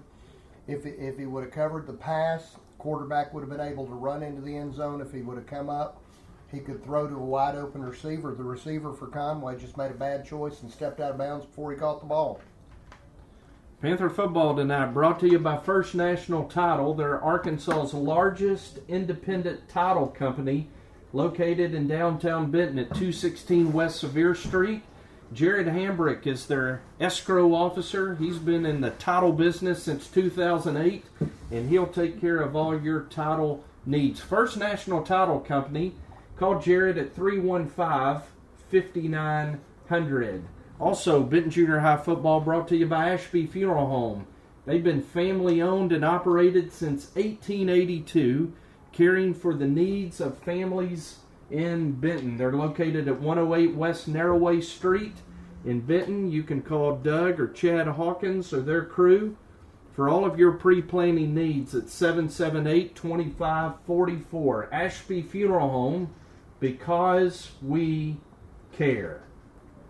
33-28 Conway as Newman kicks off for the Wampus Cats, and he's going to kick it down. Trevor Standridge catches it on the run at the 30. He's going to be hauled down at the 44. A good return, and the Panthers, Bobby, 56 yards away from regaining the lead. And that's one of those situations where if Trevor is 2 years older, he might score right there. He had a kid that just grabbed him by the back of the jersey. Trevor is going to grow up. He's going to be a heck of a football player at some point in time. First down and 10 Panthers at their own 44, trailing Conway 33-28, 3:04 left in the ball game. Benton going from right to left, from the south to the north, and Michael Jefferson is going to take the handoff and reach the 45. It's going to be just a 1-yard gain, and it'll be 2nd and 9. 2 minutes and 50 seconds left. Benton's going to have to go to a little bit more urgency. Still lots of time. but not quite as much time as if they were a high school team and could throw it down the field a little bit. They're going to have to move quickly. Checking into the backfield for the Panthers is Mason Simmons. They give it off to Amari Coates. He's waiting on a block, and Conway is going to converge on him, make the tackle at the line of scrimmage. Coates' helmet came off in the midst of that tackle, and now Randy Shaw is going to call his first time out of the second half with 2:28 to go and Benton facing a 3rd and 9. And what's the rule there, Jim? Do you know if his helmet comes off, normally you have to sit for a play. With a timeout, do you still have to? You still have to. Okay. Still have to. Now, we'll see how sneaky Randy Shaw is, if he might try to sneak him out there and get away with it. But yes, if your helmet comes off, you have to sit a play. Just a simple safety rule.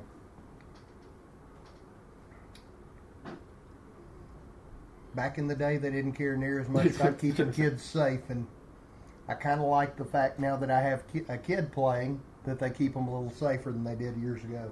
Yeah, back in the day on a hot, humid night like this, hydration and worrying about helmets popping off, there wouldn't have been any of that. We didn't know what hydration was. Oh, toughen up and get back out there, right? Of course, the difference from then to today is the amount of acclimation that kids get throughout the year. Kids just aren't acclimated to the heat the way kids were 30, 40 years ago, and that's a huge difference. It can get really dangerous on a hot night like tonight. I know back in the day, my dad put me to work when I was 12 in the summer. Give me one day off out there in the heat all summer long working. So, different time, different era. But the same Benton Panthers on 3rd and 9, and the throw from Tristan Hawkins is going to be picked off by Bryce Bohannon. He's been the MVP for Conway on offense tonight, and he makes a huge defensive play as he picks off Tristan Hawkins' pass at midfield. And it really, Jim, was not a bad throw. He threw it at a receiver that for a moment was open, and Bohannon made a diving, leaping catch to get in front of the receiver. It was a great play. So with 2:20 to go in the ball game, Conway with a 33-28 lead takes possession of the ball at midfield. Hey, the 7th grade Panthers are on the board. Christ the King still leads at 8-6, but Robert Hill caught a touchdown pass from Gianni Vanucci.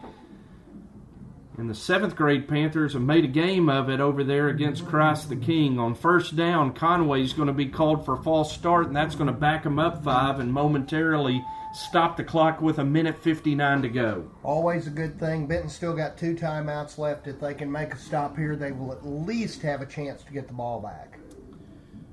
Back them up 5 on the Conway side of the 50 at the 45. And an opportunity for that Benton defense to make a big play right here. Zach Feemster is going to be your nose man.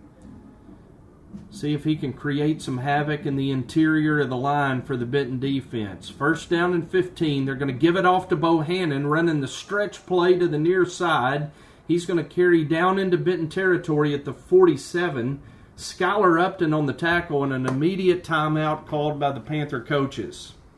Way to get that timeout in. Still quite a long ways to go for the first down, about 7 yards.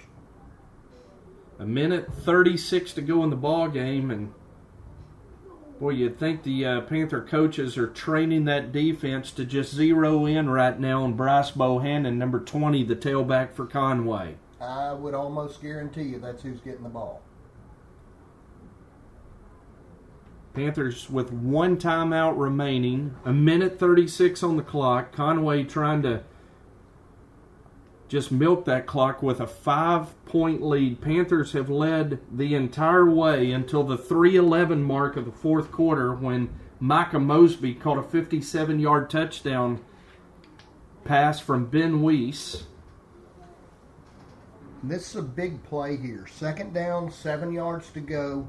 If they can make a stop, they've got another timeout, get a chance to get the ball back. Here we go, defense. Time to tighten it up and play downhill. The Conway White freshman in the south end zone watching the Benton freshman at the door to the indoor complex, watching, supporting their 8th grade buddies as Weiss fakes it to Bohannon. Now he comes to the near sideline. He's going to be run out of bounds by Zach Feimster. It's just short of a first down, and going out of bounds, Bobby stops the clock. Without having to use the timeout. Absolutely wonderful. Young man for Conway. Did not think to stay in bounds to keep the clock running. Not anything shocking. He's in 8th grade.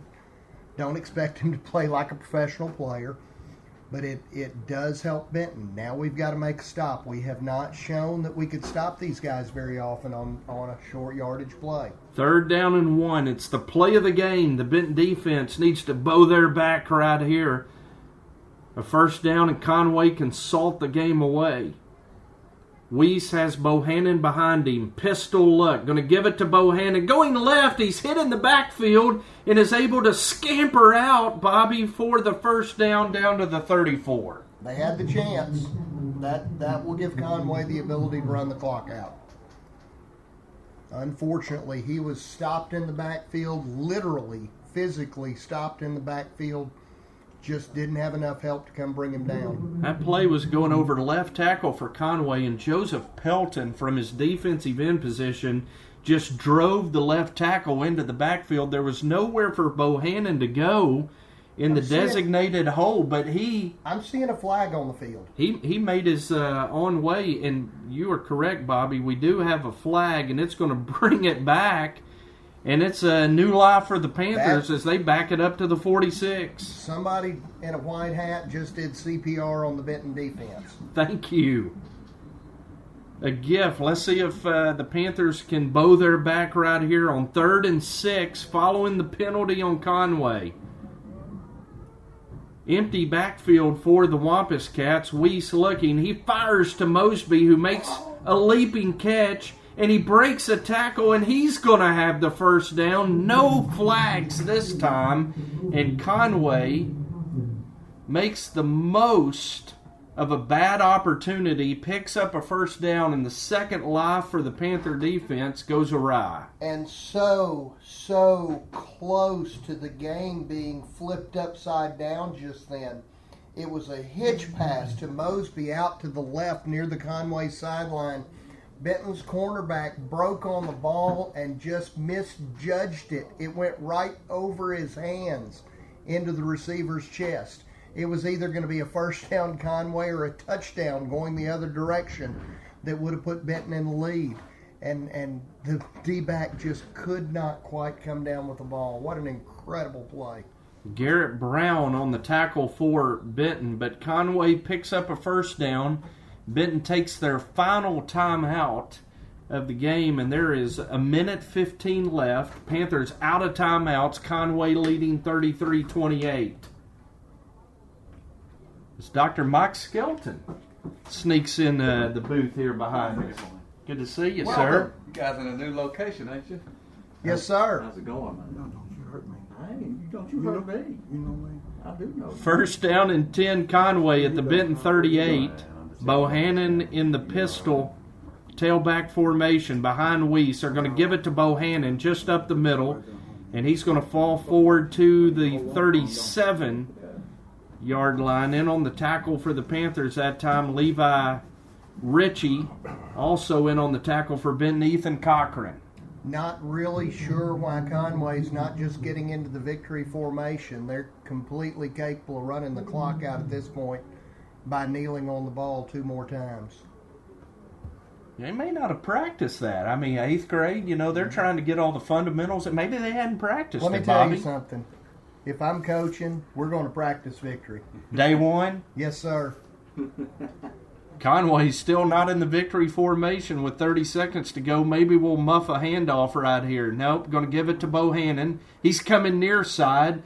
He breaks through a tackle, and Bobby, this game's going to end kind of the way it started with Bryce Bohannon going to the end zone with 19 seconds to go, and Conway now leads it by 11.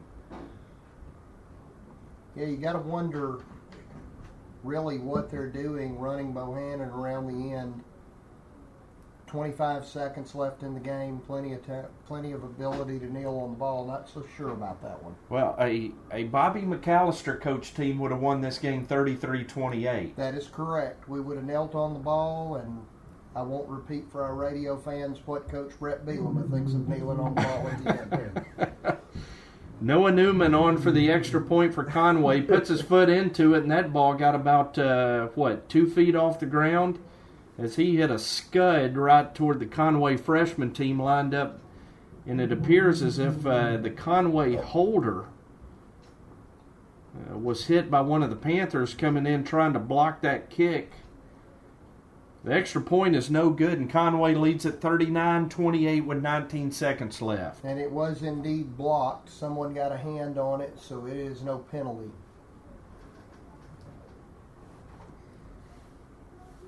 Dr. Skelton, you coached at one time, didn't you? Man, I tried. Did you? I tried. How long Coach. does it take to teach the victory formation?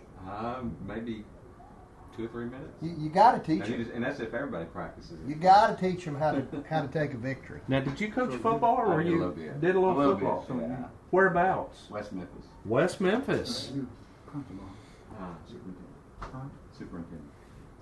39-28, Conway leads at 19 seconds to go. We're going to have a 25-minute break between the end of the 8th grade game and the beginning of the freshman game. We're going to step aside for about 20 minutes, and then we'll come back and get everything set up for the freshmen, Panther freshmen, looking for their first win of the season. Bobby, that's a group of freshmen we saw go 10-0 as 8th graders. 10-0 with the A team, 8-0 with the B team. They didn't know what losing was. I think they were a little bit shell-shocked last week. So we'll see how they respond to a wake-up call that they an experience they never had last year as 8th graders. And although they beat this Conway White team last year, it was the tightest game of the year, and it is not going to be a simple thing to get victory against them again tonight. 27-13 last year as 8th graders. It was the closest game that the 8th grade varsity played last year's Trevor Standridge on the return is hit hard at the 30-yard line by Caleb Meeks of Conway.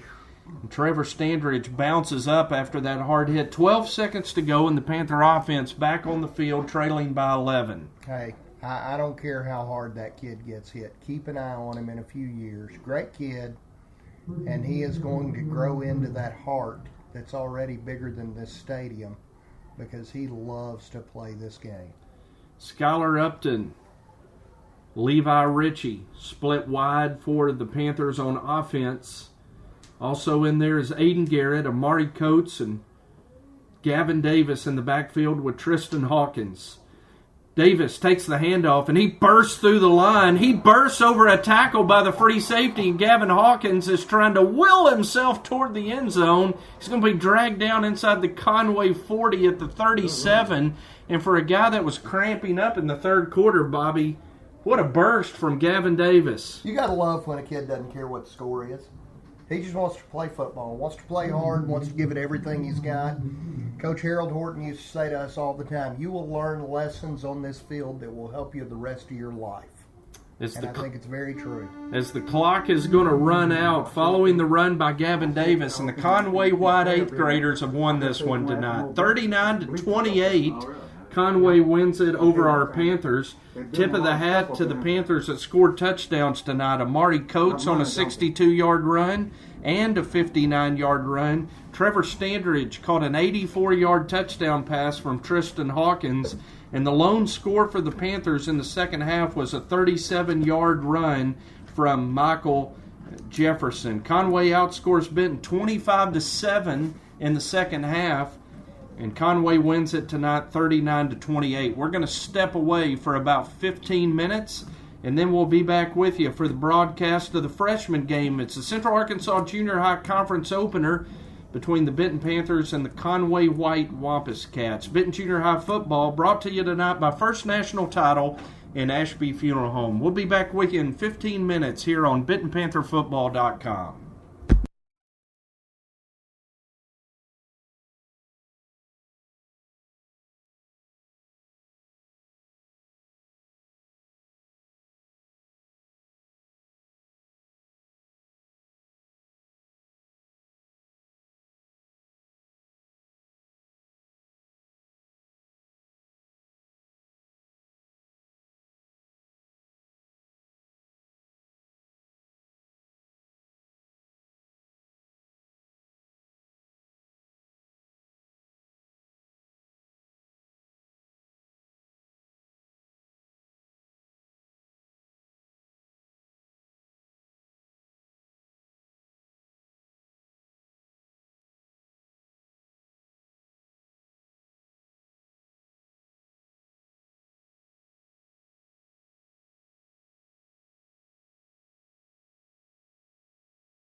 All right, welcome back to Benton Junior High Panther Football. Tonight on BentonPantherFootball.com.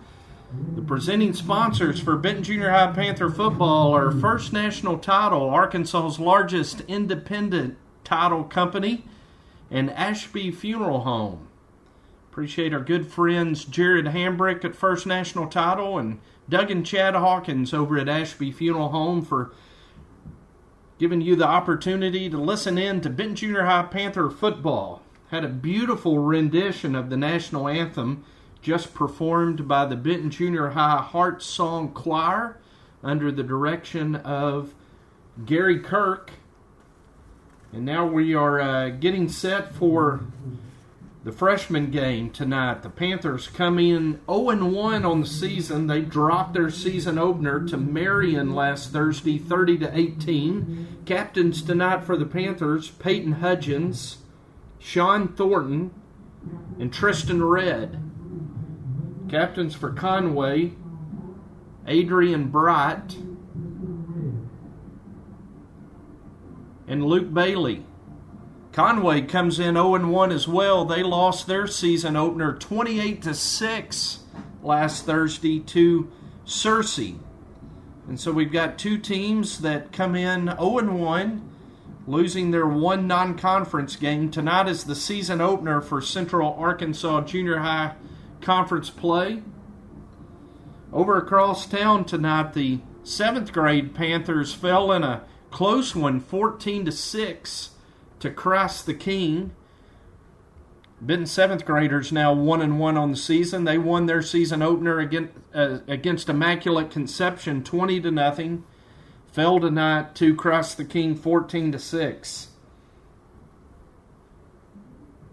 Peyton Hudgens, one of the Panther captains tonight, just an outstanding article on that young man and some of the battles he's faced in his life in last Sunday's Celine Cougar. Josh Briggs with a wonderful article on Peyton and Shane and Laura Pagay and what they have done for Peyton and provided for him in the loss of his parents. Just a heartwarming story, and appreciate Josh Briggs and the folks at the Cougar providing that story for us as the Panthers ready to make their way onto the turf here at the Palace on the Parkway from the north end zone, and they're fired up as they come out looking for their first win of the season.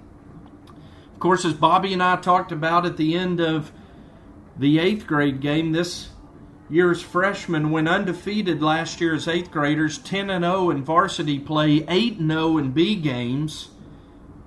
And so we're going to get a chance to see how they respond to a loss tonight, something that they didn't have to face the entire season last year as they went undefeated in varsity and B team play. We'll be joined in a moment by Bobby McAllister. He'll be bringing the analysis for us tonight on the broadcast.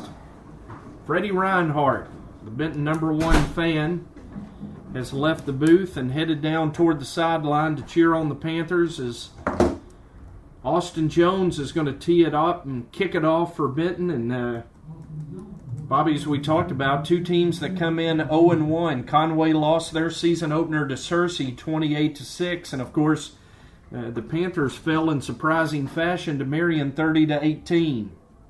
It was a tough game last week, a very difficult time. Hopefully Benton can get it back together and have a really good night tonight. We'll see how it goes because I'm expecting Conway to be pretty tough. Onside kick to start. And Conway dribbling it down to the 37-yard line. Benton says they've come up with it.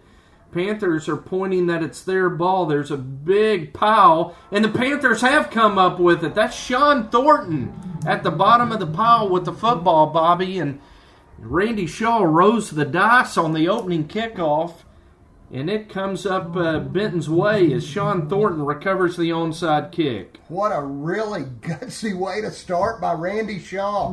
Onside kick, it was bobbling around, bouncing around, and Benton just outfought Conway for the ball.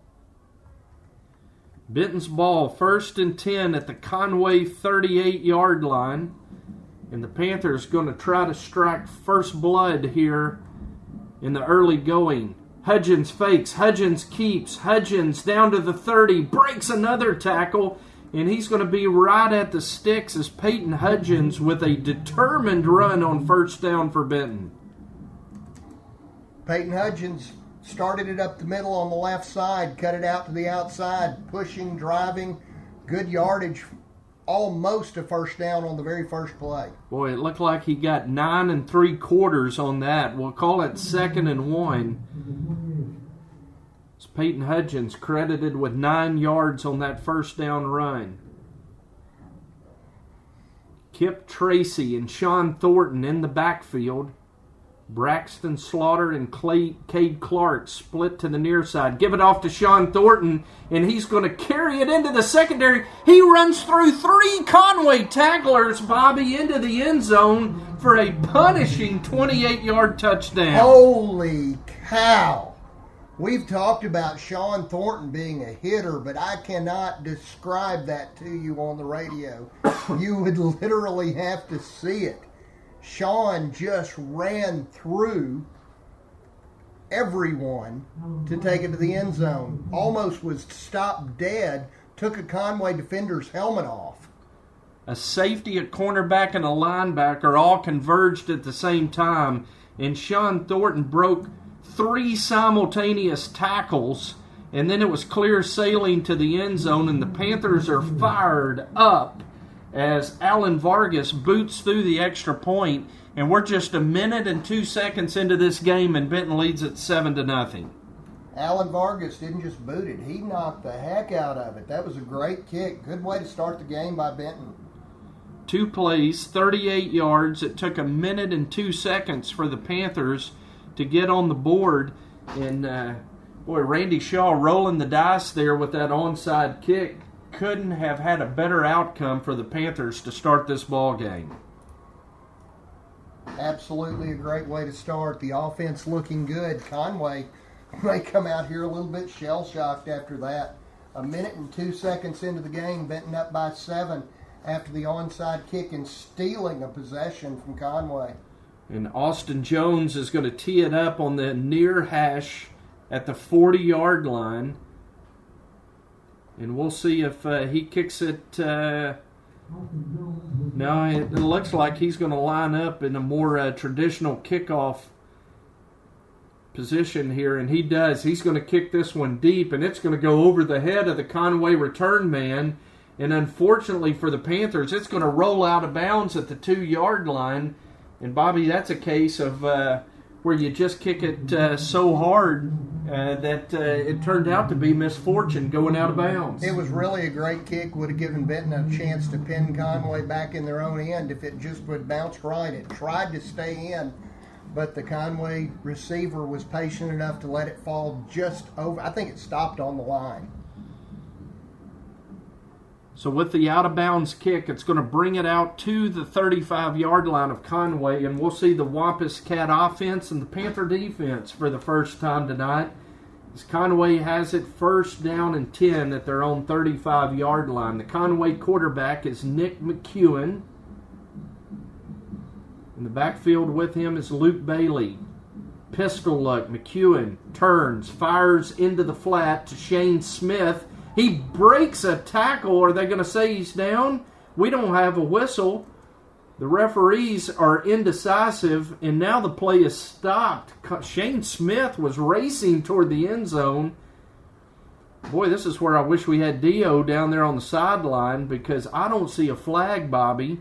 I think we had a whistle. Now, I'm not sure he was down, but I think we had a whistle. If you got a whistle, it doesn't matter if he's down or not. It's over.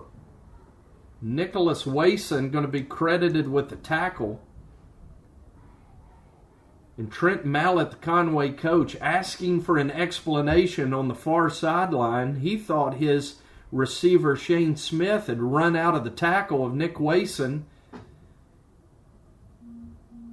And everything's going the Panther way in the early going here. After the onside kick recovery, the early touchdown, a quick whistle is going to blow that play dead, and what could have been a touchdown for Conway winds up being just a 3-yard gain. So it'll be 2nd down and 7.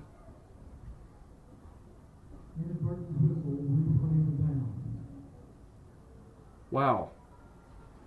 They are going to bring this thing back to the 35, Bobby, and call it 1st down, and they're just going to wipe the play totally out. Can't say I've ever heard of that. I can't either. They put 13 seconds back on the clock, so good luck, stat man, on that. You've got to wipe the play totally out. It's called the delete button. It's as if it never happened. Yes, sir. We've had do-overs in the front yard. We're seeing one right here at Panther Field tonight. I am trying to help you call the game, trying to input into the computer, and unfortunately I've got a daughter that had surgery today, trying to help her out at the same time, so I just deleted it. McEwen going to hand it off to Bailey, and Bailey's got running room into the Panther secondary, and he's going to be up very near midfield at the 49-yard line.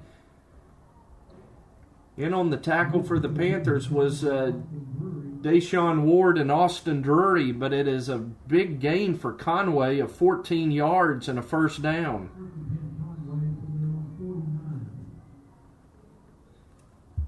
And I can tell you, your daughter comes first in all this, so... Promise. I wasn't protesting the national anthem, but she called and I was going to walk out no matter what was going on. 1st and 10 Conway. Give it off to Bailey again. He's stripped of the football, and on it for the Panthers. Is that Sean Thornton? No, number 36 for the Panthers. Jaden Woolbright comes up with the fumble. And Benton is going to have it right at midfield, and a turnover for Conway. Conway's got to be discouraged at the outcome right there. What looked like could have been a touchdown, Conway wiped out by an inadvertent whistle. After 14 yards on the replay of 1st down, Conway fumbles the football, and Benton has it at midfield. What a great start for the Panthers. They are playing some aggressive defense. One bad play, but it got called back, and here we go back on the O. 1st and 10 Panthers. Hudgens turns, throws it into the flat to Kip Tracy, and he makes the catch at the 48-yard line. It's a pickup of 2 yards, and it'll be 2nd and 8 Panthers at the Conway 48. Nice throw and catch. Kip did a good job of holding on to the ball. Conway defender just hit him hard as he caught it. Panther offense going with a quick tempo here. Hudgens looking deep for Braxton Slaughter, and he overthrows him at the 20-yard line, and it'll be 3rd down and 8 for the Panthers. Hudgens had Braxton Slaughter streaking up the Benton sideline and just overthrew Braxton as he comes to the sideline. Grant Steed checks in place of Braxton. Steed and Clark will be split to the near side. To the far side, Kip Tracy. And we'll get the second receiver for you in just a second as Hudgens takes a lick at the 40-yard line, falls forward to the 38. Parker Prock on the tackle for Conway, but it's going to be enough for a Benton Panther 1st down. Nice run off the left edge by Peyton. He's doing a really good job carrying the ball so far. 10-yard gain for Peyton Hudgens, and it's 1st and 10 Benton at the Conway 38. Now Conway jumps off sides, and Benton is going to pick up 5 yards on the penalty.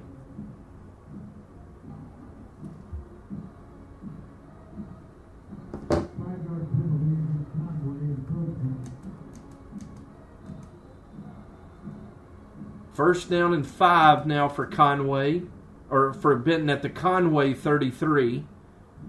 Hudgens in the shotgun, 2 receivers to each side of the formation. Thornton the lone back, fake to Thornton. Hudgens keeps it, and he's going to be up to the 32-yard line as he was running behind Austin Jones. Peyton slipped a little bit in the backfield on that play. I don't know that he would have been able to get much further had he not, because it was pretty well stopped up in the middle by the Conway defense. Braxton Slaughter checks back into the ballgame for Grant Steed. Coming to the near side is Connor Burrow. Clark, Tracy, and Slaughter to the far side. Thornton again, the lone back in the backfield with Peyton Hudgens.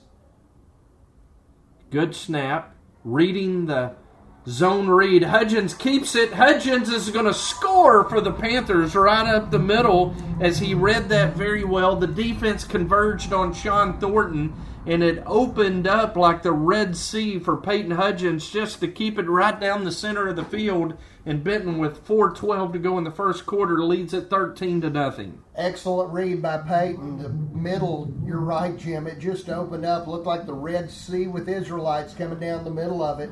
Peyton made the Conway free safety look like he needed to pick up his jock strap in the middle. And now it's 14-0 with Alan Vargas adding the extra point. Nice snap, nice hold, nice kick. Well, we wondered how the Panthers would bounce back from that season-opening loss last week, and boy, you couldn't ask for a better start tonight, Bobby. This is a big bounce.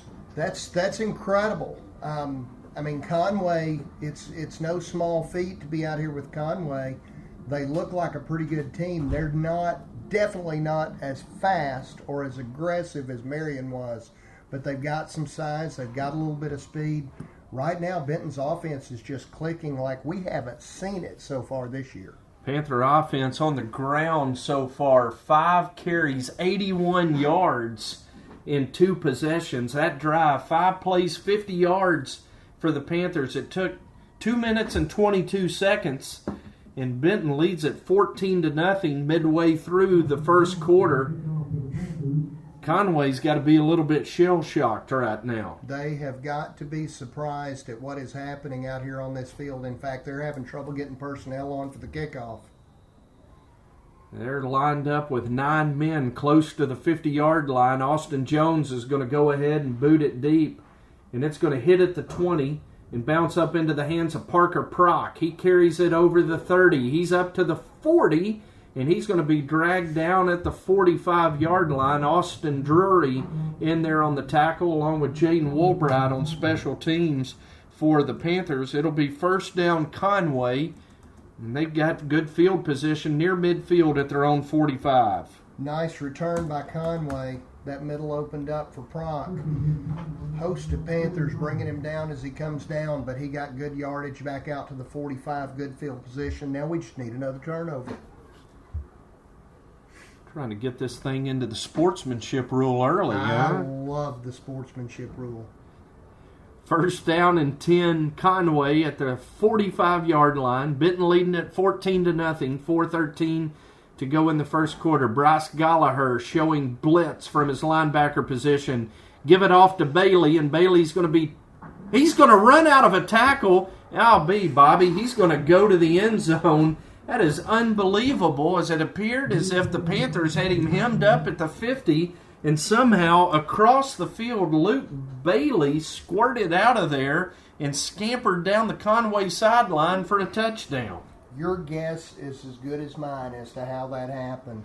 We really couldn't see exactly how it happened. He was locked up, dead stop, looked like he was going to be brought down, and he apparently just kept his legs going and then popped it on the edge, and there's no one on this Benton team that's going to catch him when he gets open. Well, we saw that in the 8th grade game, and I'd just soon not have a replay from this point forward in the freshman game. We saw Conway bust some long runs, and that one was 55 yards for Luke Bailey. Will Hogue now on for the extra point for Conway, and his kick, a very strong kick. It's going to be wide left, but Bobby, what a strong leg from Will Hogue. It's 14-6. Benton leads it with 4:01 to go here in the first quarter. He hit it hard, but he just pulled it. Right-footed kicker, probably didn't get his toe pointed out to hit the ball solid, and pulled it left to the left upright. Gives Benton the 8-point advantage. Now our offense gets another shot. Bobby, let me ask you a question. One play, 55 yards, 12 seconds for Conway. We saw this in the 8th grade game. A lot of very explosive, short play, but long yardage possessions for Conway tonight. What's going on here? You got to tackle. You have absolutely got to tackle. You've got to come. You've got to wrap your arms around the guy with the ball. And when you hit him, when you make contact, your feet can't stop. If you are tackling, if you're out there and you're teaching tackling, you've got to teach a kid that his feet, That's how broken tackles occur. That's what looks like an arm tackle. Is you throw your arms around someone, your feet stop, and they'll just slide out. But if you keep your feet driving, keep your head across, you bring the man down. It's just the way it works.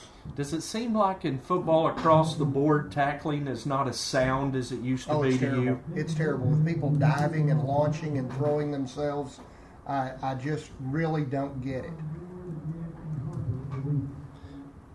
So Conway is going to kick off, and it's a big lineman, Drake Parnell, going to kick it off for Conway. And he puts a foot into it. It's going to bound back inside the 10. DeAnthony Harper picks it up back there. He's trying to find room along the Panthers sideline. And he's going to be dragged down at the 30-yard line. But there is a flag line at the 23. And chances are we're going to get a block in the back. That's exactly right against the Panthers. And they'll mark it off from the spot of the foul. I saw it. It happened. It's real. And unfortunately, it's going to back Benton up down to about the 13-yard line. You mean you're going to say something positive about the Zebras? Gotta be honest about it. I'm gonna tell it like it is. You're getting on them in that first game a little bit. Now I'm patting them on the back in this one. I'm not into phantom holds. I really don't like them. But that one, unfortunately, was not a phantom. Penalty's going to back Benton up to their own 13-yard line. Bad field position for the Panthers, leading 14-6 with 3:51 to go in the first quarter. Benton Junior High Panther football brought to you tonight by First National Title and Ashby Funeral Home.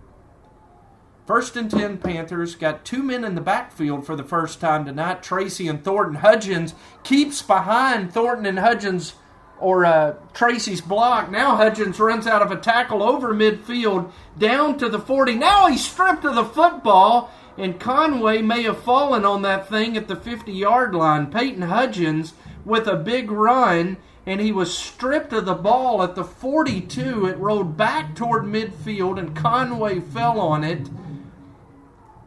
And the Panthers shoot themselves in the foot. Wow. Just an incredible play, incredible run. You just got to take your hat off to Peyton because he's given it everything he's got, and that time he probably just fought for a couple of extra yards that he should have just let go. Peyton Hudgens was 70 yards rushing on his last 2 carries. The problem is the latest one ends in a fumble, and Conway has the ball with 3:22 to go at their own 49-yard line. And they trail the Panthers 14-6. Snap back to McEwen. He's looking deep for Smith. He lobs it up. Smith comes back and makes the catch. Nicholas Wason was trying to position himself for the interception.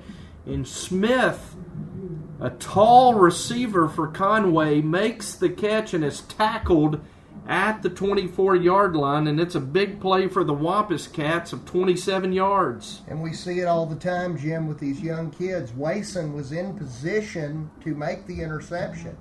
Could have made the interception. He just misjudged the ball, unfortunately.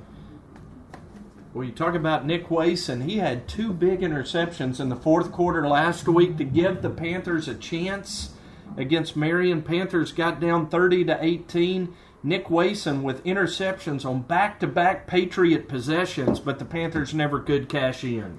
Well, now our defense has to step up and can't allow another one of those big plays. Got a timeout by Conway, timeout by Benton here, and we've got to come up big and make a stop here. I would love to see another turnover, but better than that, maybe even better than that, would be just a straight-up stop. Panthers really gashed Conway to start this ball game. At the 4:20 mark of the first quarter, Benton led it 14-0, and for all practical purposes, we were talking about mercy rule. Bobby, in just a minute and 16 seconds, Conway all of a sudden's in danger of scoring and having an opportunity to tie this thing up. Well, the good news is Conway has shown absolutely no ability whatsoever to stop Benton's offense. The only thing so far that has stopped Benton's offense is either Benton's offense or the goal line. and nothing else has been close. Here we go again. Nick McCune, the quarterback for Conway. It's a pistol look. He has Parker Prock in the backfield, and now we've got a penalty marker, and it seems as if Benton may have jumped offside, and that's exactly the call. Going to mark off 5 yards against the Panthers and give Conway a first down and 5 at the Benton 19. Just a little hard count. And that's one thing that you got to tell your defense over and over, and I know these coaches do. We don't listen to a snap count. Defenses don't go on a snap count. They go on movement. First down and 19 Conway at the first and 5 at the Benton 19. McCune takes the snap, gives it off to Prock. Prock has running room, and Prock is going to be inside the 10. There's a fumble, and it's recovered by Nick Wason. Holy cow, back and forth. Absolutely incredible. Prock just lost the ball at the 10-yard line, and Wason came up with it. Prock tried to get back to the ball. He tried it with everything he had, but he was in the midst of being tackled and had no choice. Disaster averted by the Benton defense as the Panthers are going to take over at their own 10-yard line. As Deshaun Ward forced the fumble, Nick Wason, who had 2 interceptions last week, comes up with the fumble recovery, and Benton has it first and 10. Hudgens on the zone read is going to keep, and he's going to carry up to the 16-yard line. It's a 6-yard gain on first down. What you want to bet Peyton Hudgens doesn't fumble it again this game? I guarantee you. That young man learns from his mistakes. And that is not at all a cut. That is a huge compliment. Very seldom does he make the same mistake twice. Second down and 4, Benton at the 16. Tracy and Harper in the backfield. Clark, Slaughter, and Burrow are the receivers. T-Shane Pagay is at left tackle. Austin Jones at right tackle for the Panther offense. And now we've got a whistle, and it appears as if I thought we had a timeout call. The Conway defense has gone to their sideline. The referee said my timeout, and now he's calling the Conway defense back out onto the field. Yeah, the official's waving at himself. I don't think we're going to the booth on the last play because we don't have a booth. Going to reset the snap clock. Shot clock has to be reset. Jackson. Oh, wait, wrong sport. Yeah, there you go. Jackson, Shelton, and Tristan Red also doing a good job on that Panther offensive line tonight as it's 2nd and 4 at the 16. Hudgens with the snap, looking back. He's got Kip Tracy all alone down the center of the field. There's no Conway safety, and there's nobody stopping Kip Tracy. That's going to be an 84-yard touchdown. But, Bobby, we've got a penalty marker, and they're going to bring it back for an eligible man downfield. Holy cow. That play happened so fast. I don't know how a lineman could have gotten downfield. It didn't seem as if the Panthers had misaligned. And an 84-yard touchdown pitch and catch is going to be wiped off the board. But I would fully expect the Panthers to come back to that as Kip Tracy split the safeties, and he looked like he was out for a nice Sunday afternoon jog. This is one of those times, Jim, I would love to have replay because you're right. That play happened very quickly. It was a throw down the middle, a quick fake, a throw over the top, and the linemen have 3 yards. I'm not sure any of our linemen could have gotten 3 yards downfield on that. Frustrating penalty marker against the Panthers. Leaves Benton with a 2nd and 9 back at the 11-yard line. Hudgens rolling out. Hudgens drops the football as he prepared to throw. He gets on top of it, but the Panthers are going to be stuck all the way back at their own 3-yard line as the ball just slipped out of Peyton Hudgens' hands. Holy cow. It is frightening sometimes what happens. Peyton just dropped the ball. He was raising it up to throw a pass. Thankfully, he got it back, but Benton's set back all the way to the 3-yard line, and they've got to get to the 17 in one play. 3rd down and 17 Benton as the clock is under a minute to go in the first quarter. An eventful first quarter tonight.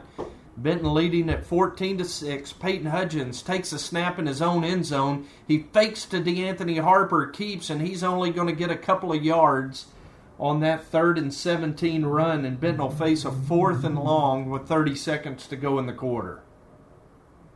Peyton makes it out to the 6-yard line. That's about it. Tough going on that play. They've gained a lot of yardage going up the middle with him faking and taking it on the quarterback run. That time they're stuck, 4th down. And now we got another stoppage in play by the officials. We've seen this multiple times in this first quarter.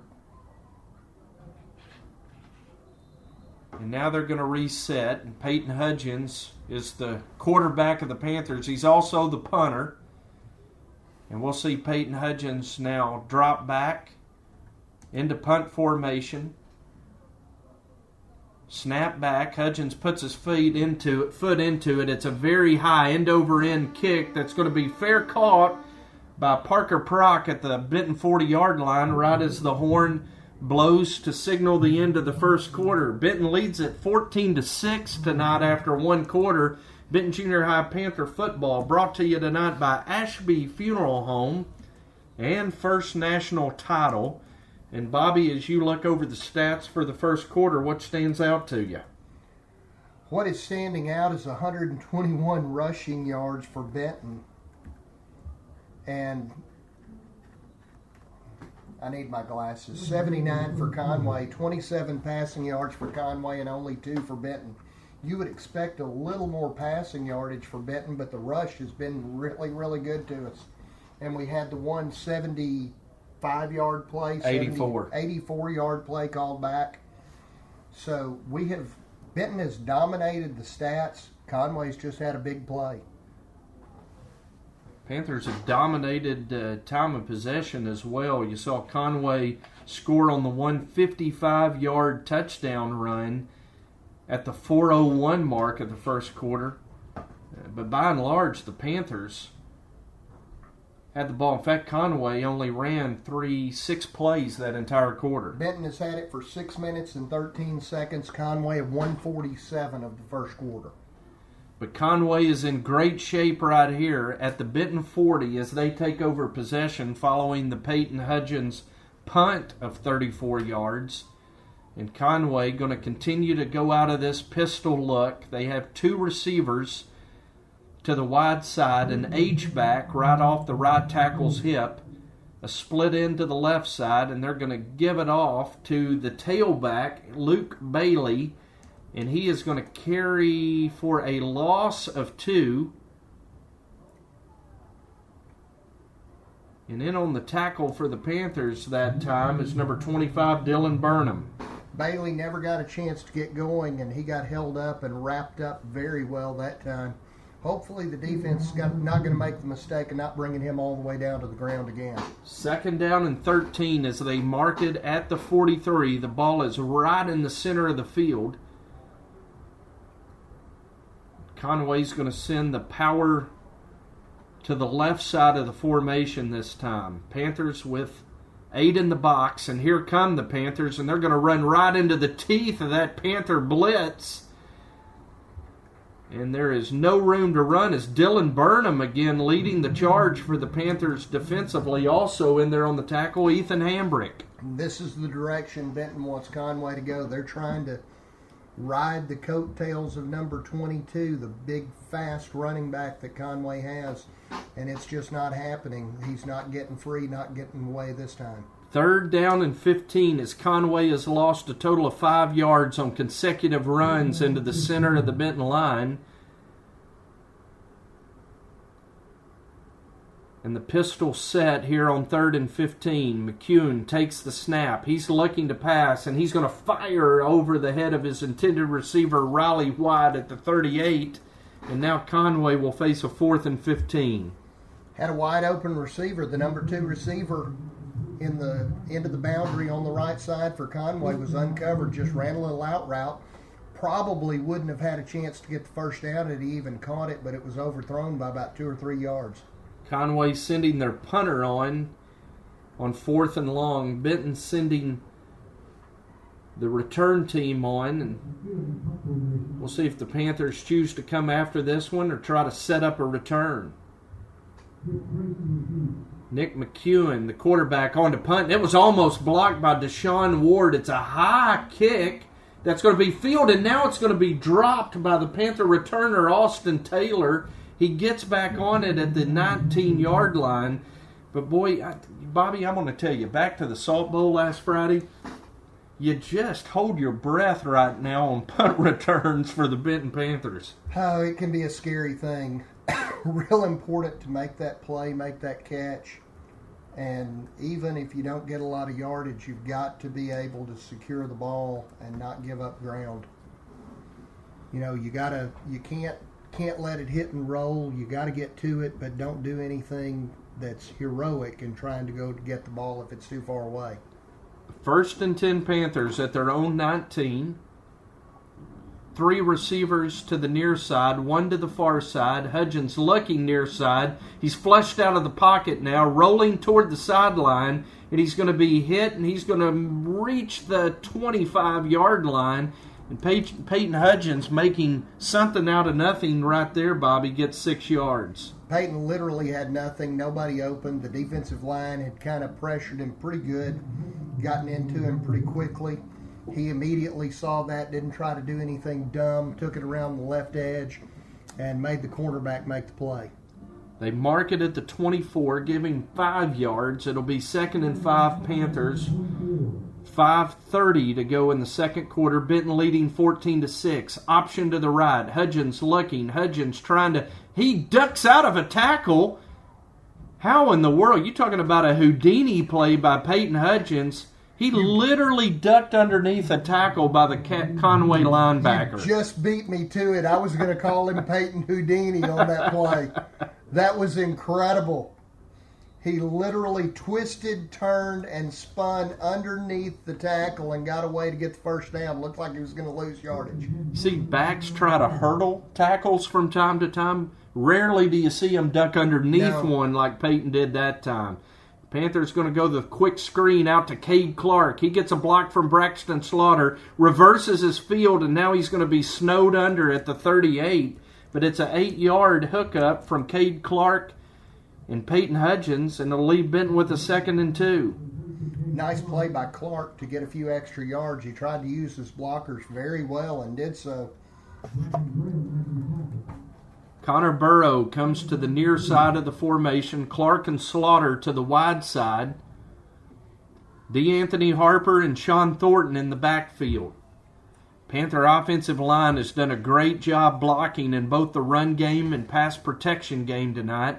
As Hudgens takes a snap, they're going to go the same play. It's going to be incomplete to Clark to the wide side. And now we've got a flag thrown by the umpire right at the offensive line. Got a hold coming up. Got a hold. Somebody in there grabbed somebody a little bit too much. Flag laying right at the 38-yard line, which was the original line of scrimmage. And they're going to step off 10 yards. Benton will face now a 2nd and 12 from their own 28.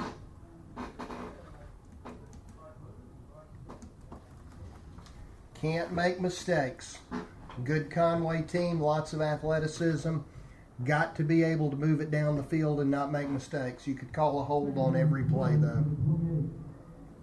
Presenting sponsors of Benton Junior High Football on BentonPantherFootball.com. Our first national title in Ashby Funeral Home. 2nd down and 12 for the Panthers. Hudgens rolls to the right, tries to get it to Braxton Slaughter, and threw it a bit behind him. It's incomplete, and now Benton will have a 3rd and 12. Tough play, rolling around to his right. Slaughter was running a curl route to the inside. Peyton just threw it a little bit too far behind him where Braxton couldn't reach out and get it. One of Arkansas's largest independently owned and operated pharmacies is in beautiful downtown Benton, Smith Caldwell Drug Store. Also, for all of your hearth and patio needs, you can go to family-owned since 1920, Congo Fireplace and Patio.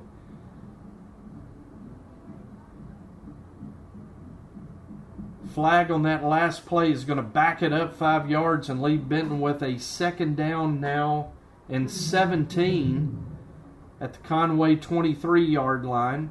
Hudgens rolling to the right. A double move. He gets it to Cade Clark at the 50. Cade is going to outrun the Conway safety for a touchdown. Panthers. 77 yards as Cade Clark made a double move. Peyton Hudgens hit him in stride, and Benton goes up 20-6. Absolutely beautiful pass, catch, and run. Cade Clark literally ran away from the D-back. An incredible play by Cade. Just a great job getting to the end zone. So the Panthers have taken a 2-score lead now, 20-6 over Conway with 3:48 to go. In the first half, Braden Murdoch on to hold. And Alan Vargas on to attempt his third extra point of the first half, and he boots it right down the middle. And with 3:48 to go, Bobby McAllister, Benton leads at 21-6. I feel much more comfortable than I did when they had the ball on our end of the field. Amen. Turns out to be a 4-play, 81-yard drive for the Panthers.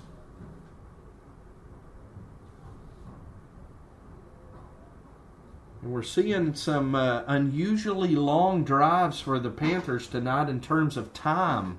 Bobby, we saw the Panthers take 2:12. That drive, 2:28 for the Panthers. Used to seeing a very quick strike Benton Panther junior high offense. Milking the clock a little more on these drives tonight. 5 plays, 81 yards, still the big play to finish it. Looked like we'd put ourselves in a bad situation there. Benton's up to 16 plays for 214 yards, and we're only halfway through the second quarter. And what was your comment in the first quarter? The only thing to stop the Benton offense has been the Benton offense in the end zone? And it still holds true. It looked like the Benton offense was going to stop itself again, and they came through and made the end zone stop them. Big Austin Jones, the offensive tackle, kicks off. It's going to be muffed by Shane Smith, the return man, and now downfield after he picks it up to make the tackle for the Panthers is number 28, Luke Hopcroft. We saw him show out on special teams last week, and it's another great tackle for Luke on special teams tonight. Absolutely love good special teams play. It's so much fun. Kids go down there, got to have a great attitude. Got to be a little bit reckless to be able to play good special teams. That's a good thing. That's not a bad thing in football. Reckless is good. Reckless in football is okay. Outside of football, not so good. It's 1st and 10 Conway at their own 28-yard line. Benton defense set for this play. David Landers and Bryce Gallagher, the linebackers. Jaden Woolbright in there as well. Going to try to run to the edge with their tailback, Luke Bailey, and he's going to be dropped out there on the corner by Austin Drury. Nice play by Benton's cornerbacks to come up, cornerback and safety to come up and stop the play for only about a 3-yard gain. Looked like he was going to have quite a bit more than that. Austin Drury and Nick Wason, the corners for Benton tonight, doing a good job on the edge. Got to be able to support that run from your defensive back position. It is so important with the way offenses play these days. 2nd down and 7 Conway at the 31 as the clock reaches the 3-minute mark of the second quarter. Conway with the power set to the left. They're going to throw it to the right. Catch is made. Eludes a tackle of Nick Wason. And now finally dragging down the Conway receiver is David Landers at the 48-yard line. It's a 17-yard gain and a 1st down for Conway. Could have been a stop for just a real short gain. It wasn't a really long pass. Missed a tackle at the very beginning, and then the receiver's speed took over and he got a little bit of extra yardage there. David Landers coming from his linebacker position to make the tackle downfield. Great effort play that time, and it'll be 1st down and 10 Conway at their own 48-yard line. Panthers with 8 in the box, and now we've got movement on the Conway line, and a false start's going to back them up 5. There we go. A little bit of Conway mistake is always helpful. Moving back to the 43, and it'll be first down and 15 for Conway. Ethan Hambrick, Caleb Kaufman, and Presley Ross on the defensive line tonight for the Panthers. Just something about putting the offense behind the chains that really gives you a good feeling when you're on defense. First and 15. Snap back. McEwen takes. Throws it to Shane Smith, and he's gone. But a penalty marker, Bobby, is going to bring this thing back as the referee has thrown a flag at the 40-yard line and immediately signals a hold against Conway. Well, one good turn deserves another. Benton's had one called back. Conway's had one called back. And that'll wind up being a 13-yard penalty as the snap was made at the 43. The flag lies at the 40. And they'll mark off 10 yards from the spot of the foul. And we have seen both teams victimized on long touchdown catches by penalties. Benton had an 84-yard touchdown wiped off the board because of a penalty. And this time Conway has a 57-yard touchdown wiped off the board. Now it's first and 20. Benton has got to be a little bit more disciplined. Conway's receiver just ran a short slant, and he was able to get, there was a little bit of a rub-off from the inside receiver that opened up that play. First and 20 Conway. McEwen looking. McEwen throwing for Shane Smith.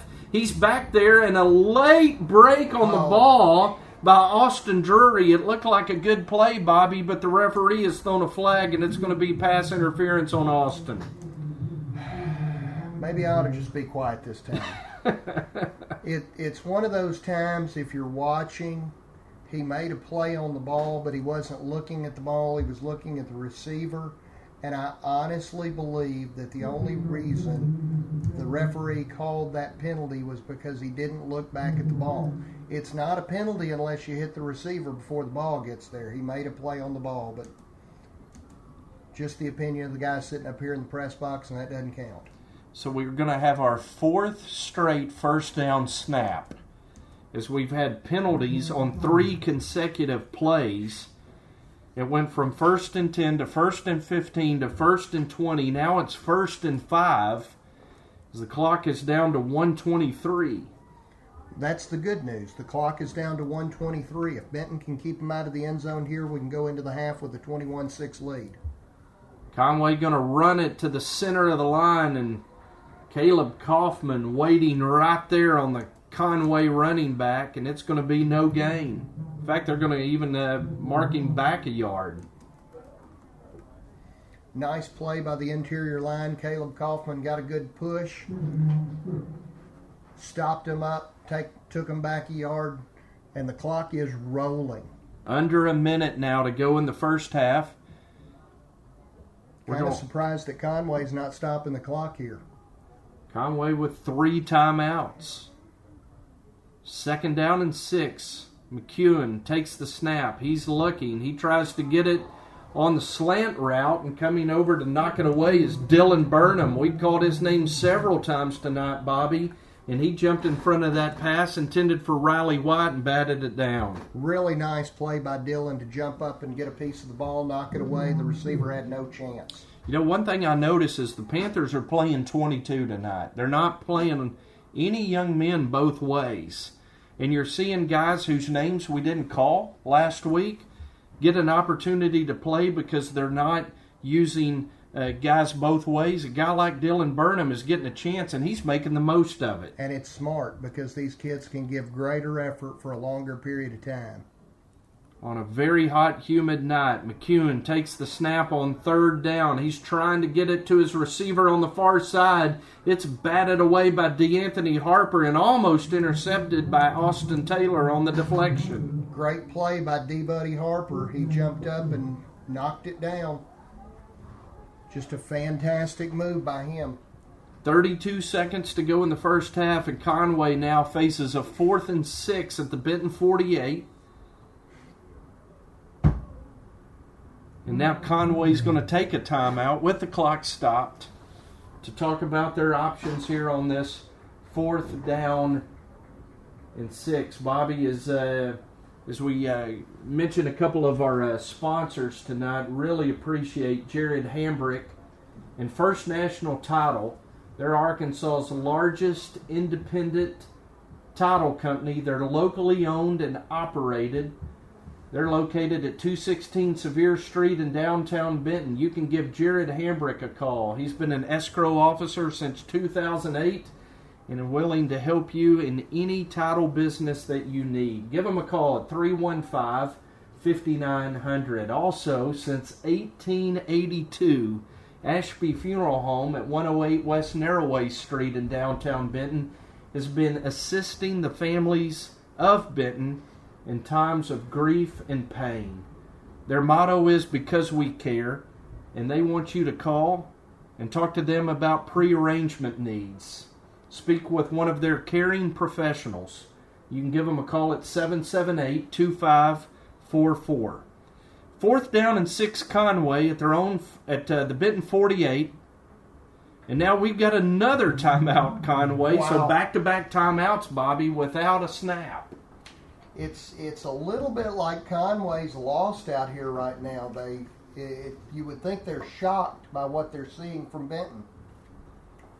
Ever since that 57-yard touchdown was called back due to a hold, this game has had no rhythm to it in the last 5 or 6 snaps. Not at all. Lots of penalties, lots of confusion.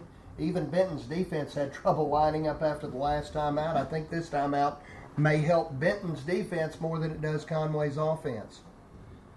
So a lot of strategery going on the sidelines here as we look at a 4th and 6. Benton leads it by 15, 21-6. And Conway facing a 4th down, and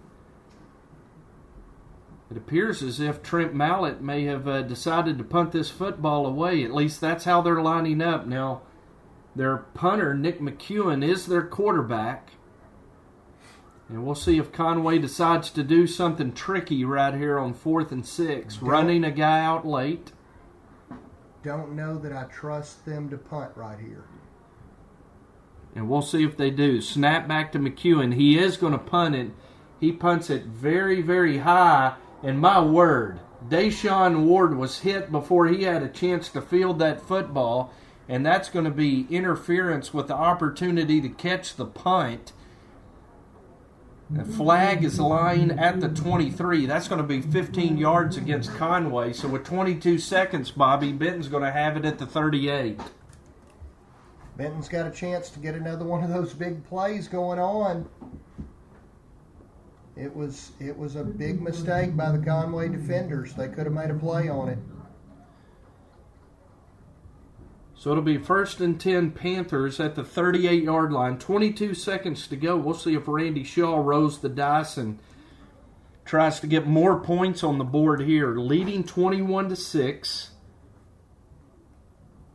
And we'll see if he's content with that 15-point lead or tries to add to it.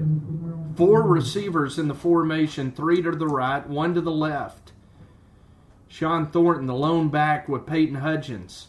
Hudgens turns, he looks, he gets it to Cade Clark.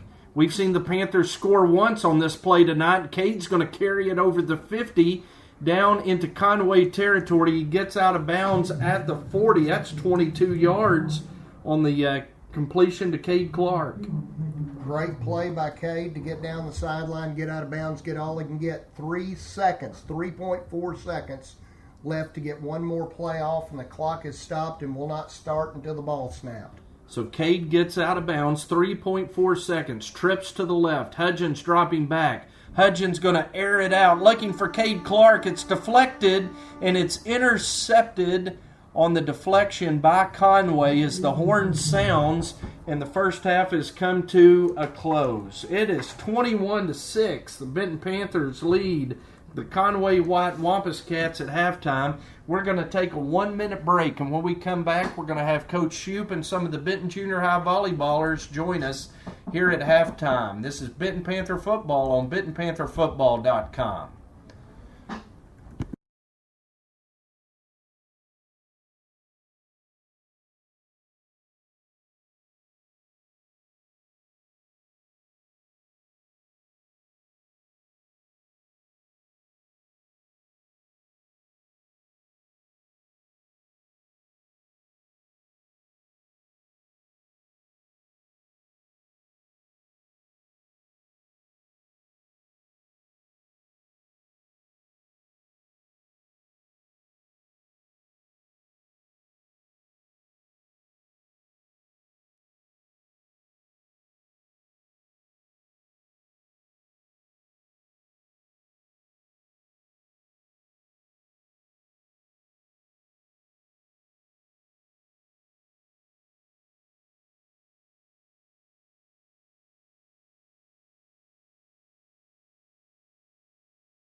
All right, we're back at halftime tonight. Benton leads at 21-6 over Conway White, and we're joined by Coach Shoup and 3 of her Benton Junior High volleyballers.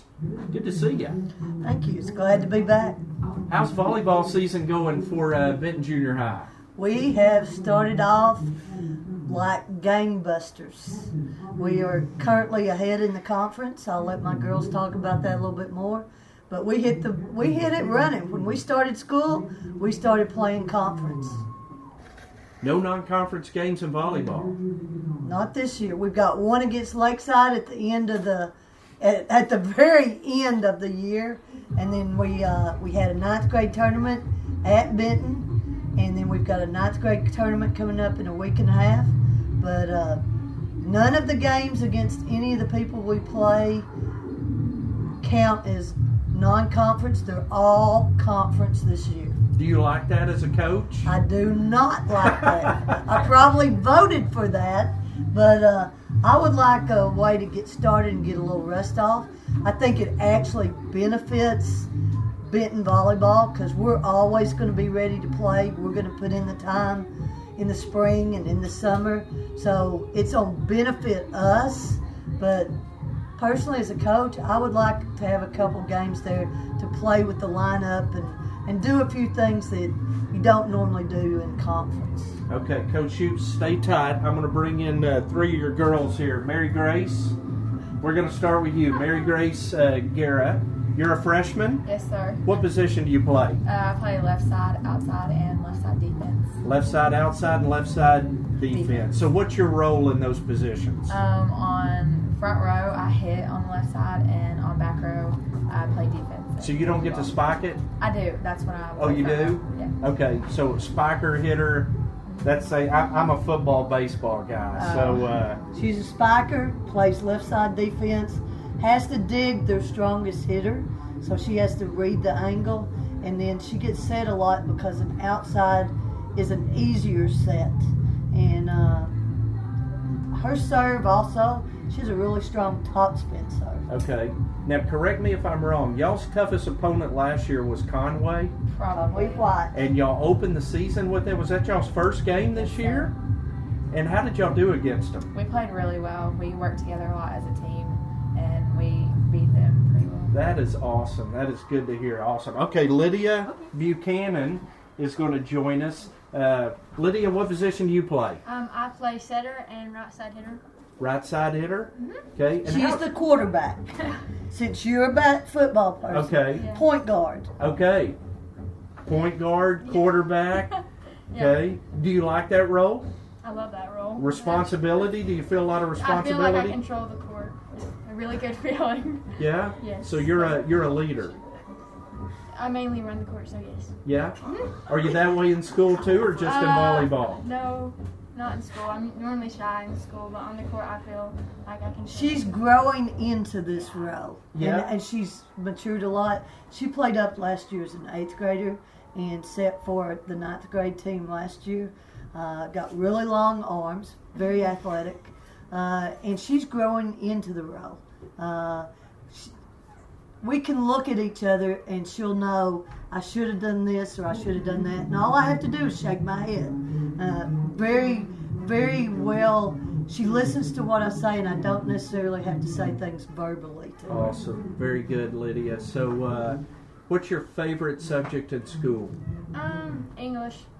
Like English? I like English. Very good. And what do you like to do, sort of extracurricular sports besides volleyball? You got any other favorites? No, sir. All volleyball all the time. Volleyball. Yes, sir. Good for you. Well, good talking to She's you. going to be an 800-meter runner. She just doesn't know it yet. Oh, yeah. Yeah. All right, let's bring in Kirsten Garner. She is my long-lost distant cousin. She just dropped the D out of her name somewhere along the way. Okay, Kirsten, I want to know. What position do you play? I play outside hitter and left side defense. Outside hitter and left side defense. Mm-hmm. I understand y'all had an exciting game yesterday. And we did. It was awesome. Tell me about it. Okay, so we went into 3 sets with Mount St. Mary, and they're really good. And in the 3rd set, we ended up being 17-15, but we pulled through. And we won. So Benton won the first set, And then we lost the second then one. lost the second set, and then the third set, which is winner take all comes down to 2 points. It was very exciting. And I understand that the atmosphere in the gym was really It was exciting crazy. too. Everyone was excited. Like everyone was out of their seats. So you feel like you won a state championship or I something? know, like it was awesome. We feel like we just took it all. We're like so pumped. Super cool. So was Mount St. Mary tough competition for y'all last year in 8th grade? We didn't play them last year. Oh, you They didn't don't play? have 8th grade. That's right, they don't, do they? So this is y'all's first time to see them. Yes, sir. So y'all get to play them again, right? At their place. At their place. In their box. Well, maybe I may need to get Coach Shute back Yeah. because I've seen some basketball games there, Yeah. and the ceiling there is about what 8 feet Yeah, high. it seems like it. It seems like for them, it's definitely a home court advantage. It has to be 24 feet, I think, just off the top of my head. But they're skirting it right there. Yeah. Okay. And so when you play in a big arena like Benton Arena, you don't worry about your passes being too high or anything. That's why they are a very good ball control team, because they practice in that gym and play in that gym. The walls are also, you don't have a lot of room to run balls down on the side. So that makes a little bit different atmosphere and stuff. That's the one gym that really has a big home court advantage in volleyball in our conference. So, do you as a coach, is there some way you practice to We get will. ready? We practice in our junior high gym, and we hit balls straight up at the gym, and it comes down straight into the girls' faces.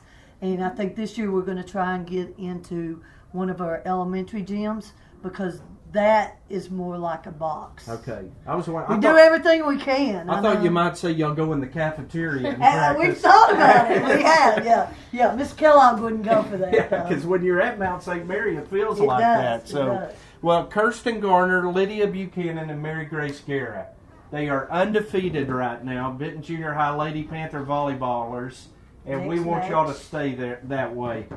When is the next home game? The next match is on Monday at Benton at 4:30, 5:30, and 6:30 Okay, against Russellville. so 8th graders, then 9th Right. graders, and then 8th graders again. So 4:30, 5:30, and 6:30 against Russellville.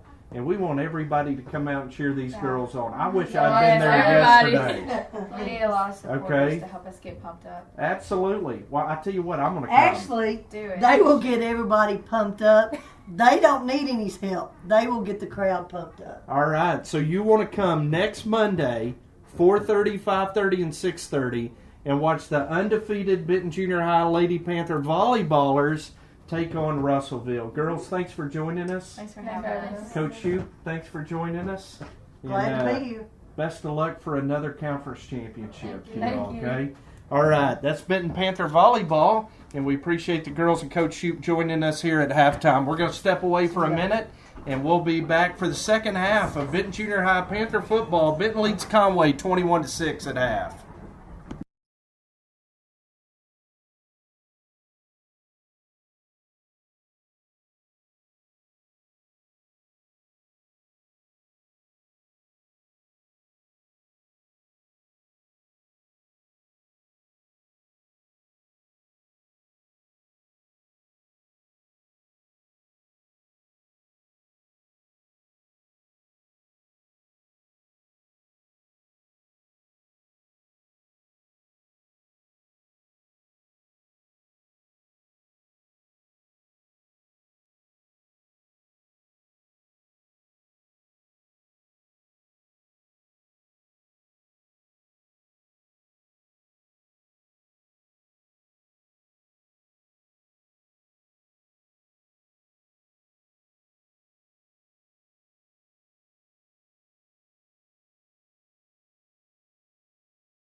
All right, Benton leads at 21-6 as we go into the third quarter. Bobby McAllister, halftime stats that stand out to you. Benton looking really good on offense. They seem to do a little bit better late in the first half on defense. Benton's rushed it 11 times for 132 yards. Absolutely huge. Peyton Hudgens is 4 out of 7 passing. Didn't put the ball in the air a whole lot. He did get kind of a garbage interception there at the end on just trying to throw it downfield. Really shouldn't hold that against him too much, but he's at 104 yards passing on only 4 attempts. That's 18 plays for 236 yards. Conway's run it 8 times for 76 yards. They've got 44 passing yards on 2 out of 5. That's 13 plays for 120 yards. Benton averaging a whopping 13.1 yards per play. Absolutely incredible. Conway was 76 yards rushing. 55 of that came on one play. So the Benton defense, with the exception of one play, Bobby, really a very effective first half. Conway's going to kick it off. Benton set to receive. The Panthers will be moving from the south to the north. That's right to left here in the second half. And the kickoff is going to be fielded by DeAnthony Harper at the 18-yard line. He moves toward the near sideline, finds a seam, and breaks an arm tackle. DeAnthony Harper still on his feet, Bobby. He's in the open territory over midfield all the way into Conway territory at the 40. D-Buddy with a great back-and-forth run, cutting it back across the field.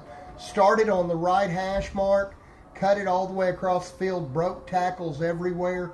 What a great play by D-Buddy getting down to the Conway 40-yard line. That was about a 40-yard return for DeAnthony Harper, but as electrifying a 40-yard return as you would ever want to see, and it sets the Panthers up in great shape at the Conway 40. 40-yard return in which he ran 80. First down for the Panthers. Offense going back to work. 7:45 in the third quarter, and Peyton Hudgens about to take the snap. He's reading the zone. Gives it to Deshaun Ward, and Deshaun is in the Conway secondary. He is going to have a quick 19-yard pickup as Deshaun was scooting that time on the run. Deshaun with a great run, just took it around the edge. Peyton held off on giving the ball as long as he possibly could. Great look on the read, and Deshaun, all he needed was a little daylight, and he took it down. Great game. 1st and 10 Panthers at the Conway 21-yard line. Benton trying to put the hammer down here on the opening drive of the third quarter. Harper, Clark, and Slaughter split to the left. Burrow to the right. Hudgens takes the snap, rolls to the left, and he hits Braxton Slaughter in the soft spot of the zone down at the 8-yard line. It's a 13-yard connection from Hudgens to Slaughter, and Benton has a 1st and goal at the Conway 8. Again, really nice throw and catch. Peyton put it down low where nobody else could come close to it. Braxton willing to go down and get the ball. Nice play. 1st and goal Panthers, trying to stretch a 21-6 lead. Hudgens throws it to Clark, and he's going to be tackled in the open field at the 6-yard line. Good open field tackling that time by Conway, and Benton will have 2nd and goal at the Conway 6. Benton lining up quickly, trying to get a little tempo going here, it looks like, but they're also trying to run some people in and out. Kip Tracy replaces DeAnthony Harper in the lineup for Benton. Grant Steed also in there in place of Braxton Slaughter at wide receiver. Steed's a big, tall receiver. Could be good right down here in the corner. Split out wide to the left, right at the bottom of the numbers.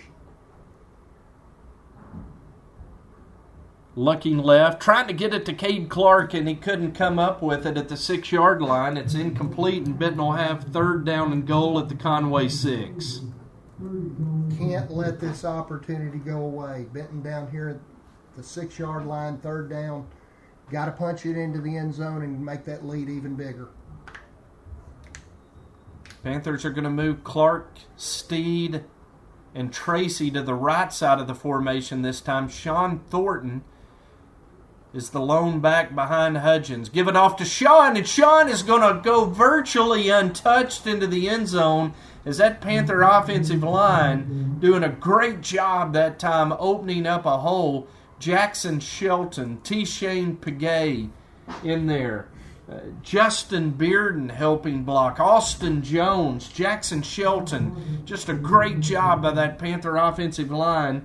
And Sean Thornton scores from 6 yards out, and Benton leads at 27-6. Jim, I think you and I could have run through the hole that was created Yeah, that absolutely. time. But unfortunately, Vargas's kick was blocked just then. And they only get 6 points out of it. A little bit of penetration there. Panthers lead at 27-6 as they take advantage of the big kickoff return by DeAnthony Harper and take just 5 plays to go 40 yards. It took 1 minute and 52 seconds, and Benton now leads at 27-6. Oh, you can breathe a little easier now. 3 touchdown lead. Really nice start to the second half for the Panthers. Now they're going to kick off to Conway. If they can make a stop here, it looks like things are going to be downhill from this point.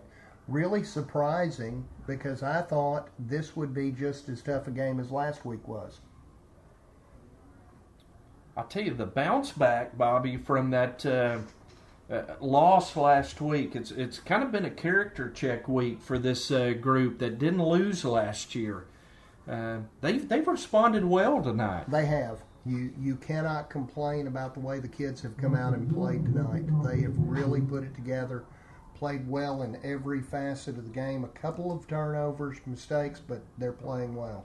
Austin Jones kicks it off. It's going to be fielded at the 20-yard line by Prock, and he has a seam, and he's going to outrun Austin Jones. He's not going to outrun Deshaun Ward, who's going to make a touchdown-saving tackle at the 20-yard line. It is a huge return of 60 yards for Peyton Prock of Conway, and Deshaun Ward was the only thing saving a touchdown that time for the Benton special teams. Deshaun really had to give some great effort to run him down. He had a little bit of an angle, but he showed his speed. Benton's got to come up big here to keep this game from getting any closer. And just as soon as we kind of relaxed and exhaled, Conway with a 60-yard kickoff return is in the red zone when they snap this football at the 5:58 mark of the third quarter. I'm sorry, Bobby. That's okay. Can't breathe a whole lot in this game. Conway continues to go with the pistol formation. They give it off to Bailey, and Bailey is going to be down to the 16-yard line.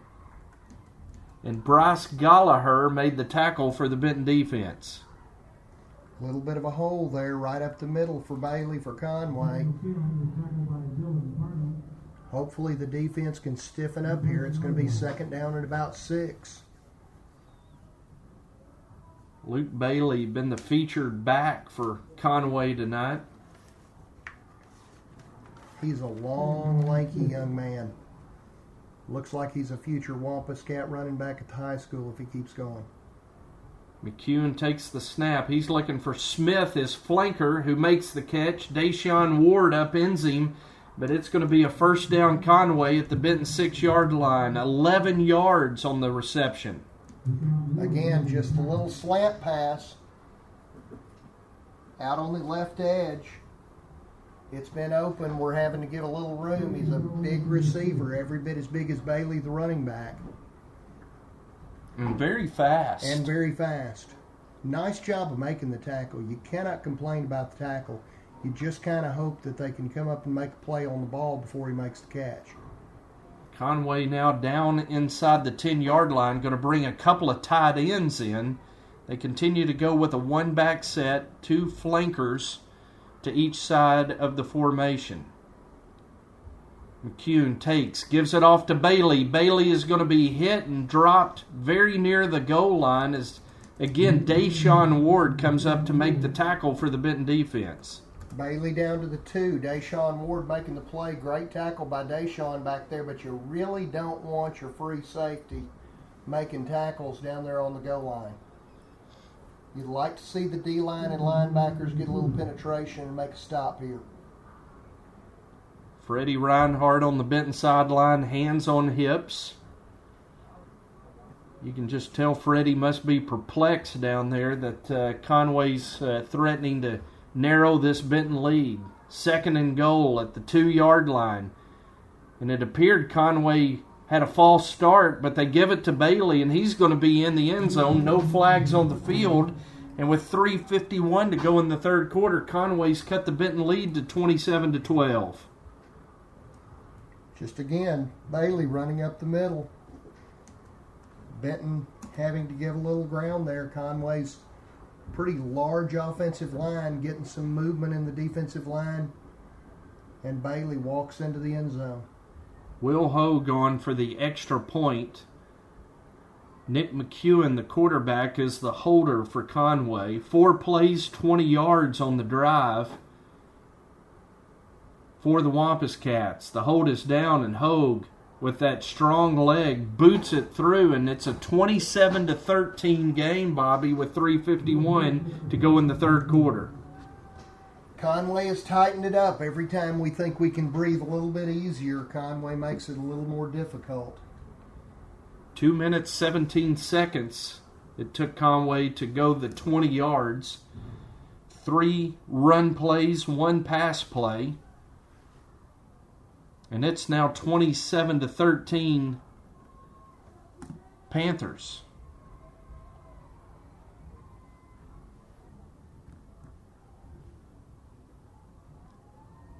Randy Shaw sends his kick return unit on. Deshaun Ward and DeAnthony Harper are going to go back deep for the Panthers. We saw DeAnthony spring a big 40-yard return. Both offenses have scored on their opening possessions of the second half, Bobby, both on the strength of big kickoff returns. A 40-yard return for DeAnthony Harper of Benton and a 60-yard return for Parker Prock of Conway. Benton could really use D-Buddy returning the favor here, either one. D-Buddy and Deshaun, both deep. And both of them have great speed, great moves, and great strength. So there's a possibility we can get another nice return here. Benton Panther Junior High Football brought to you tonight by First National Title and Ashby Funeral Home.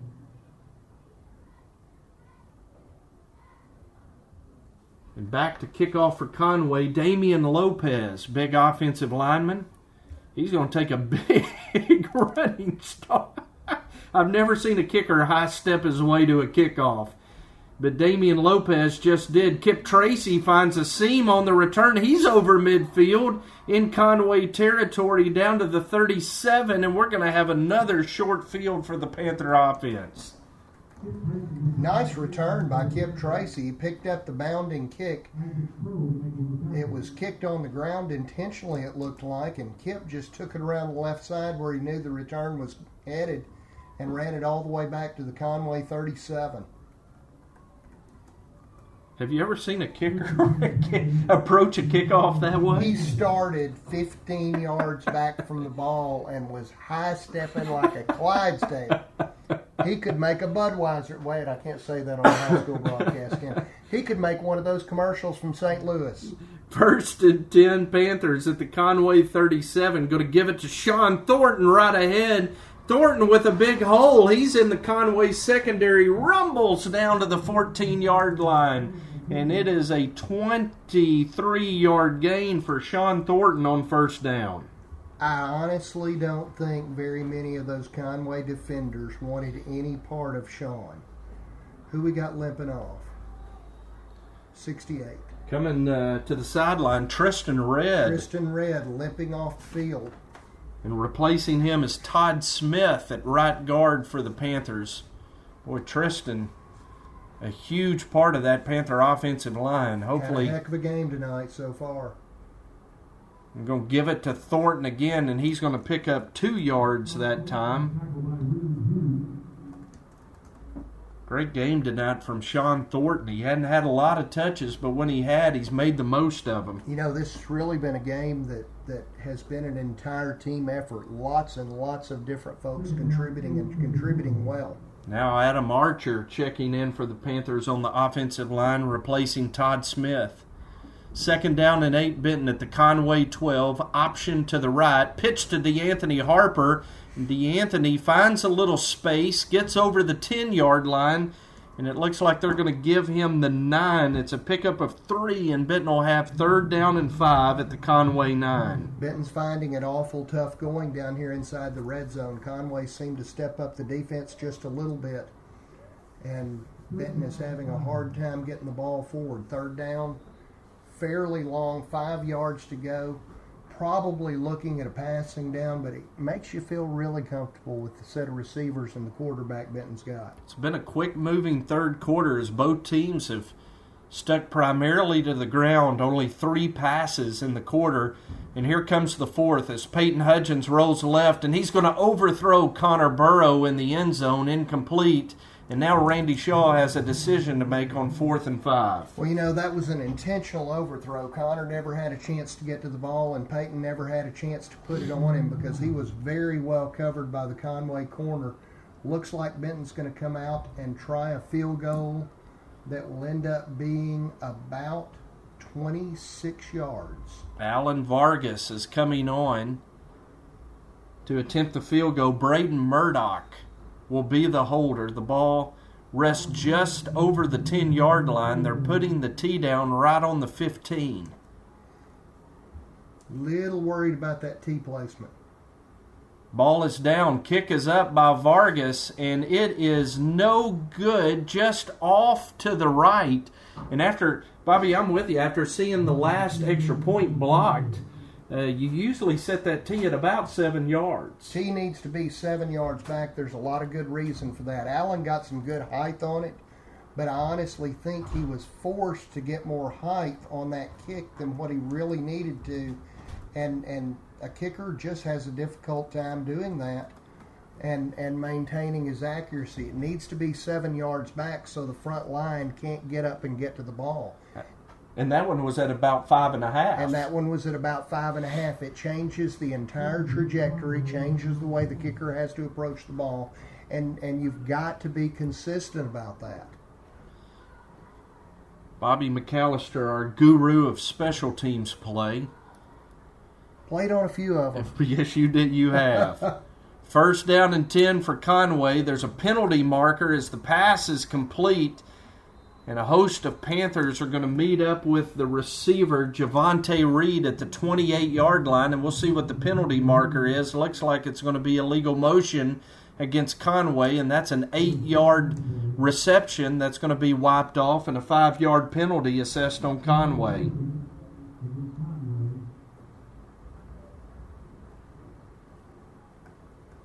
If 5-yard penalty back down to the 15. Last time we saw a drive start like that, we ended up with, 4, 5, 6, 18 plays before they ever got to run 2nd down? Yeah, we had, I think, 5 consecutive snaps that were 1st down. Yeah. So an update tonight. Bryant played the version of Cabot that we will play next week.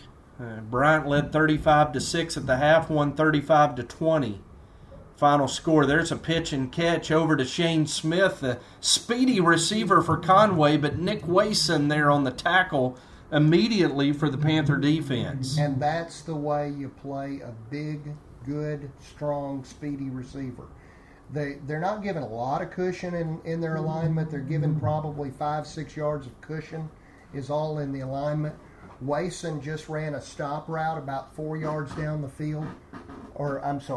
Smith ran a stop route 4 yards down the field, and Wason broke on the ball and wrapped him up. 2nd down and 11 for Conway at the 19. Again, it looked like the Conway receivers took off. They're going to blow the play dead and call false start. Bobby, that was just a case of the Conway receivers a little over anxious. About 3 of them took off early.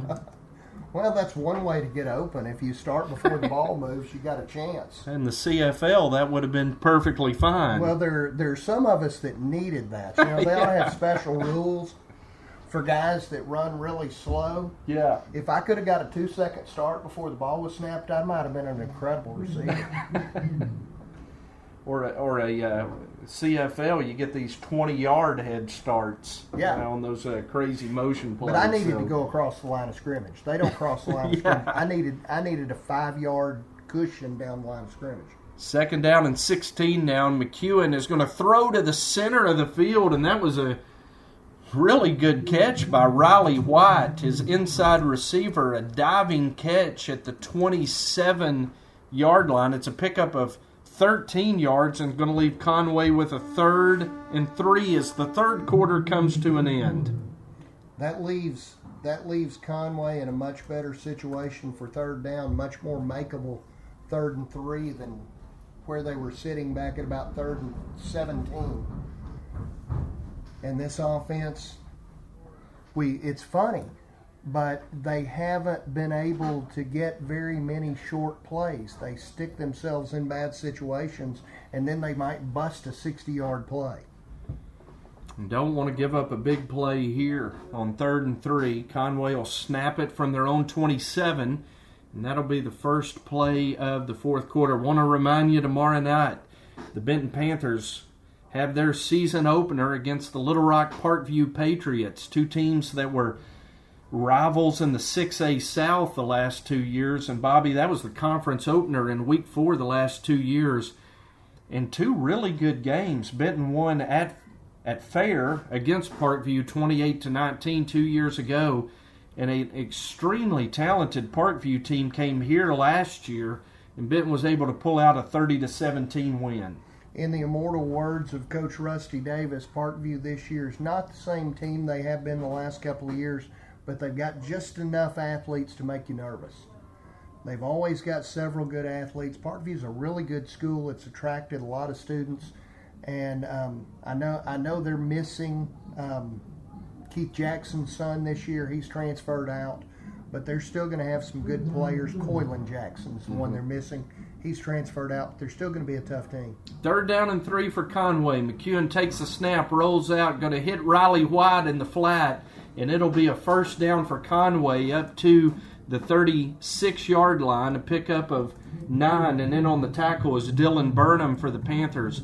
Our broadcast tomorrow night will begin at 6:30 on Fox Sports Arkansas, 690 AM and 93.7 FM.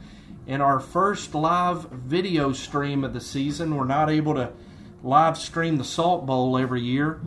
So if you watch us from afar or watch us locally because you're not able to get out to the game, that'll live stream will begin at 6:30 on BentonPantherFootball.com. 1st and 10 Conway, and the give off is to Bailey, and he's going to be dropped right at the line of scrimmage. How many times have we called Dylan Burnham's name tonight, Bobby? He's in there again on the tackle. Absolutely a lot. Dylan has really, really earned the spot of being out on the field and taking reps. He has shown himself to be a player. Ethan Hambrick as well in there from his defensive end position on that last tackle. 2nd down and 10, Conway at their own 36-yard line as the clock is under 7 minutes to go. Benton leading 27-13. Snap back to McEwen. Hits Shane Smith on the slant, and it gets through his hands. And, boy, that play just is scary every time they run it, Bobby. That young man has such speed and glides in his route. He really does. He looks good running a route. He's a long, lanky, fast kid. Looks like he's pretty strong. Runs a great route. Really snaps off that little short post route. Scary when he gets it because he is moving full speed. Conway's quarterback looks pretty good, really. Reed to the right, White and Smith to the left.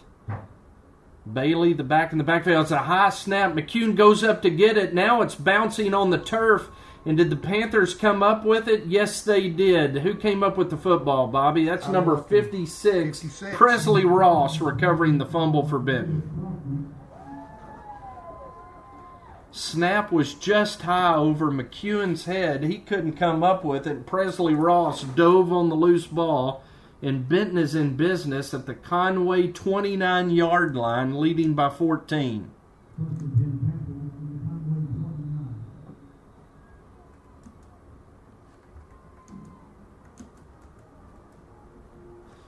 Benton Junior High band cranks up. Takes a little while to get all those keystrokes in on that one. A lot going on that play. We are still looking for those two other people to help us up here. Peyton Hudgens fakes to Sean Thornton, hits Kip Tracy, and there was the touchdown play that was called back, and they come back to it right there, and it's a touchdown as Kip Tracy was as wide open that time as he was the first time. And guess what? There was no ineligible receiver downfield on that play. Looking good. Great way to take advantage of a turnover is come back and score right this minute. That reminds me a lot of a Drew Dyer touchdown at Greenbrier and at Greenwood last year. Yep. You can talk about Greenbrier, let's not talk about Greenwood. I just remember Drew catching that long touchdown early in that ball game as Vargas boots through the extra point. 6:13 to go here in the fourth quarter, Bobby, and Benton has stretched their lead to 21. It's 34-13. And I wouldn't mind having Drew Dyer back for a year, but at least he chose to go to a good college. You know that one up in Conway? Playing baseball at UCA. We're going to be cheering the Bears baseball team on. Not only Drew there, but Brooks Ballesteri That's getting right. ready to Brooks is begin still his there. senior year. Forgot about that. There, but Panthers North. I don't know. The high school. Can you really cheer for the Bears? The high Is school. it within you? The high school all-star games on that football field. Oh no. I'm sorry. That's the field is sacrilegious to me. You're not on board with it? There's some of my blood underneath those stripes, and I can't get used to it. It takes you about 2 quarters to get used to the field if you go watch a game up there. It does. Yeah, kids love it. Is. Kids love it, but Austin Jones kicks it off, and it's going to be fielded by Conway at the 25. And there's Shane Smith, that speedy receiver, and he has running room. Austin Jones tries to drag him down to the turf.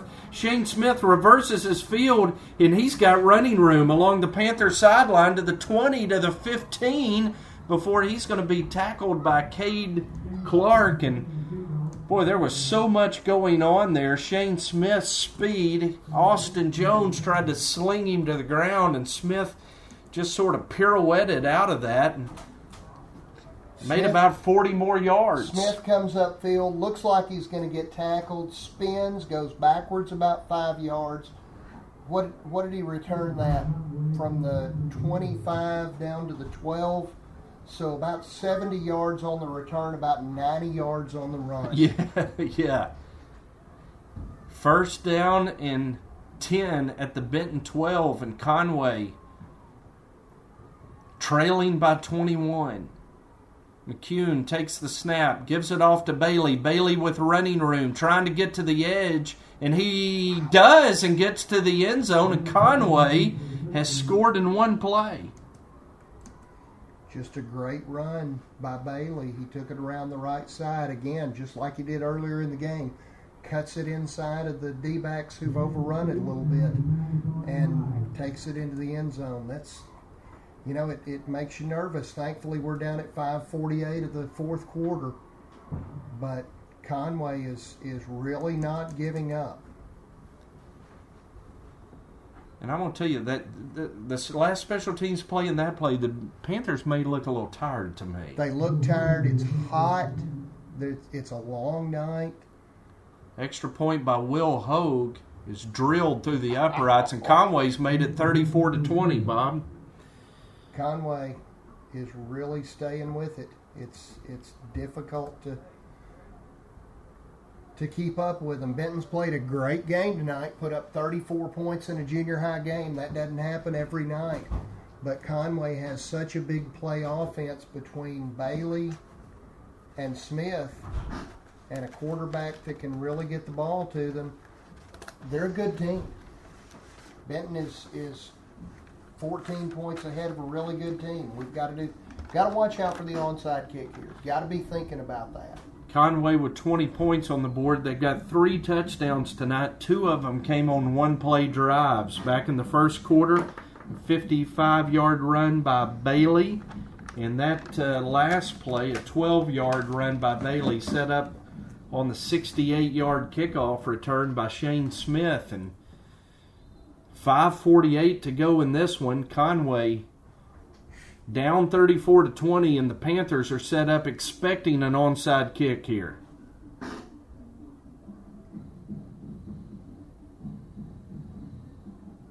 Okay, they lined up on the wrong sides. Benton has got the hands team in.